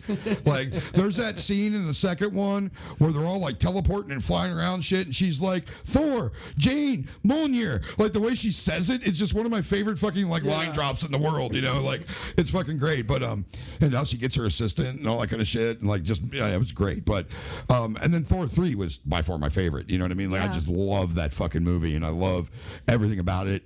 And still, in my opinion, the best use of immigrant song in the history of the universe. Like just a great film. I loved Matt Damon and fucking Chris Hemsworth's brother. Chris Hemsworth's brother in the beginning. Yeah, and Sam Neill. Yeah, Sam Neill. Yeah. That was so awesome. Well, plus Taika Waititi played fucking what's his name, the fucking stone guy, rock creature. The rock creature. He played Rock. This man. is my friend me. Exactly. I tried to start a revolution once. I made pamphlets. My mom brought a boyfriend. I didn't like him. Dude, lastly, and I'm dying to talk about this. This Blade, is it a movie or is it a TV show It's coming? a movie, from what I understand. Movie. And the guy who played Cottonmouth in Yeah, Luke Cage so is going to good. play Blade. Marasala Ali, I think his name is. Yeah, such a I great read it. actor. I've seen him in other things. I'm really looking forward to this. Absolutely. I'm ready for more Blade. I'm ready for a Blade reboot. I mean, Wesley Snipes and the Blade movies were awesome. Like that first Blade film, that whole fucking underground techno sequence, the first 10 minutes of that movie are 10 of my favorite minutes on film. Not only just because that is one of the greatest techno songs that ever come out of the late 90s and early 2000s, but just that scene was fucking awesome. And like Wesley Snipes did such a good job with it, but it needs rebooted. Like it's time to bring that character back, you know, because Blade 1 and 2 were great. 3, you know, That's why there's not a Blade 4. Exactly, you know. So I'm really excited to see where they go with it. And I think his name is, I keep wanting to say Marshala, but I think it's Marasala Ali. It's. I just looked him up. It's huge. It's on the paper. No, not all of it because there's like 12 more syllables to that bitch. Mahershala. Ali. Yeah, I think it's Marashala Ali. I think is how it's spelled. That's how it's, Well, his actual name is Mahershalashashbaz Ali Gilmore. Okay. Go ahead, try that one. IMDb. We'll call him Marty. Because it listed as this. Yeah, no, I know. Like acting wise, he goes by Marshall Ali. Yeah. That's what he's known as his acting name. Yeah. I'm like, but it's like, well, he's got that's his professional name. His real name, I'm not even going to try that. Yeah, There's more consonants than vowels. I'm really excited to see him do this because I thought the character of Cottonmouth was absolutely amazing. Yeah. I thought he did a really great job. I really want to see his movie too. That wasn't a comic book film, but he did the movie with Viggo Mortensen called The Green Book, where he played a musician from the 50s. Yeah, that looked really good. It's about racism and whatnot that was going on at the time, and like he played an African American musician, obviously, and then Viggo Mortensen plays he's like a mob guy who has to drive him around to his shows. You're trying to say Viggo Mortensen. Yeah, I thought it was Viggo Mortensen. I thought it was always pronounced Mortensen. Is it Mortensen? Am I pronouncing it wrong? I'm probably wrong. Curt's right on that. I'm probably wrong. It's probably Mortensen. I'm probably just awful. But yeah, those performers back then, they weren't even allowed to use the restrooms in the places they were fucking Right. selling out. Like they sold out the joint, they still weren't allowed to use the restrooms in that facility. Right. And that was up into the 60s, you know what I mean? And it was about like Viggo Mortensen plays his driver who has those racist tendencies, but it's a true story about the relationship that the two of them build over this like time of him driving or him around to these gigs and shows and stuff like that, and like dealing. It looked great, man. It looked really good. I want to check that out just to see some more of his acting chops. But like him playing Blade, I think it's a great choice. I'm excited to see Blade. Fuck Yeah. That's a Super. lot. There's so much that's coming out. And you know what? And I'm pumped for all of it. All we touched on was Marvel stuff. Yeah. Oh, there's Guess one what? last thing this one's got to drop or she's going to lose her mind. Oh, shit. Batman got inducted into the ComicCon Hall of Fame. Fucking finally. Wait a minute. Yes, he did. What? How is there a Comic-Con Hall of Fame and he's not in it? I don't know. First of all. I don't know. This, Fuck is that? Yeah, he was inducted at SD Comic Con. Yeah, Whoever's in charge of inducting them, if there was anybody before Batman, like a Batman should run out. If it's Michael Keaton, that would be killer. He just runs out and socks a guy in the face. I saw like pictures. They had a whole Batman museum going Yeah. on. So they had like all the suits and they had like a bunch of the villain suits all set up there from the fuck movies yeah. and Cool. shit. Like, I'm going to need to look up the Comic-Con Hall of Fame because I didn't even know this existed. I didn't know Yeah, it existed me either. either until she pointed this out to me. Like, I didn't even know it existed either. Well, so- congrats, Batman. Yeah, dude. Batman exactly. finally gets his due. No, I agree that's not true. 100%. He's like- Also, I He's want not to the hero we want. He's the hero we need. Also, if you are those people who go, you know what? I'll just go out and watch the movies. I won't go watch the Disney Plus series. Guess what? You are shit out of fucking luck because you will be lost. Because it was made very distinctively clear that they are going to coincide with one another, where if you missed one of these series and you go, oh, I'll go watch the movie, you ain't going to know what the fuck's going on. Well, I guess, yeah, I mean, I agree with you 100%, and I think that is a way, in my opinion, that's kind of shitty, just because of the fact It's that... money. No, yeah, it's getting people to have to buy the streaming service and have to go see the movies to be able to keep continuity in the story. I think that's kind of fucked up. But, you know what? Those out there are listeners, if you don't care about continuity, don't give a shit about it then. Fucking just go watch the movie for the movie. You know what I mean? That's what I would do. But yeah, I was also kind of cool that I noticed that Kevin Feige had mentioned that he didn't even have time to talk about Guardians of the Galaxy 3, Black Panther 2, Captain Marvel 2, Fantastic Four, and the new fucking Mutants. Oh, fuck, that's going to be awesome. I'm very excited, man. We've got a couple exciting years coming up. Yeah, I'm stoked. I mean, everybody's like, oh, I want more. Listen here, if you're one of those impatient people, they have been pumping out movie after movie after movie after movie. One right, give them a fucking break, people. Right. Like, I kind of figured this year they were going to take the rest of the year off. Like, after Spider-Man, I'm like, that's it. We're not going to get any more Marvel this year. They all need to take a breather, like 100%. But I think that's a good place to stop, man. We've been at this a while. This might be our longest podcast yet, man. Absolutely. And if I sit in this still chair any good. longer, there's going to be a puddle on it. Yeah, if I sit here any longer, I'm pretty sure my ass is actually broken. Well, I had to breaking stand up that halfway ass, through honey. because my hip went, nope, you're done. Yeah, exactly. It's back there again. If we go any longer, I'll be standing again. Yeah, so I think it was a great episode. I want to thank everybody to join us. Make sure you check us out. Follow us on Twitter at First Table Gaming. Follow Stormy at Stormy FTG. Yes. I get that right? Yes. Dragon and STYK at FTG. Yep. Destroyer Curt. And you can follow me at Tilted Simeon. You can also check out the website at www.firsttablegaming.com. The episodes of the podcast will be up there, along with tons of other articles from us with our opinions on geek culture and cool shit. So thanks for tuning in. That's a wrap. Bye, All right. guys. That was Nerd good. out.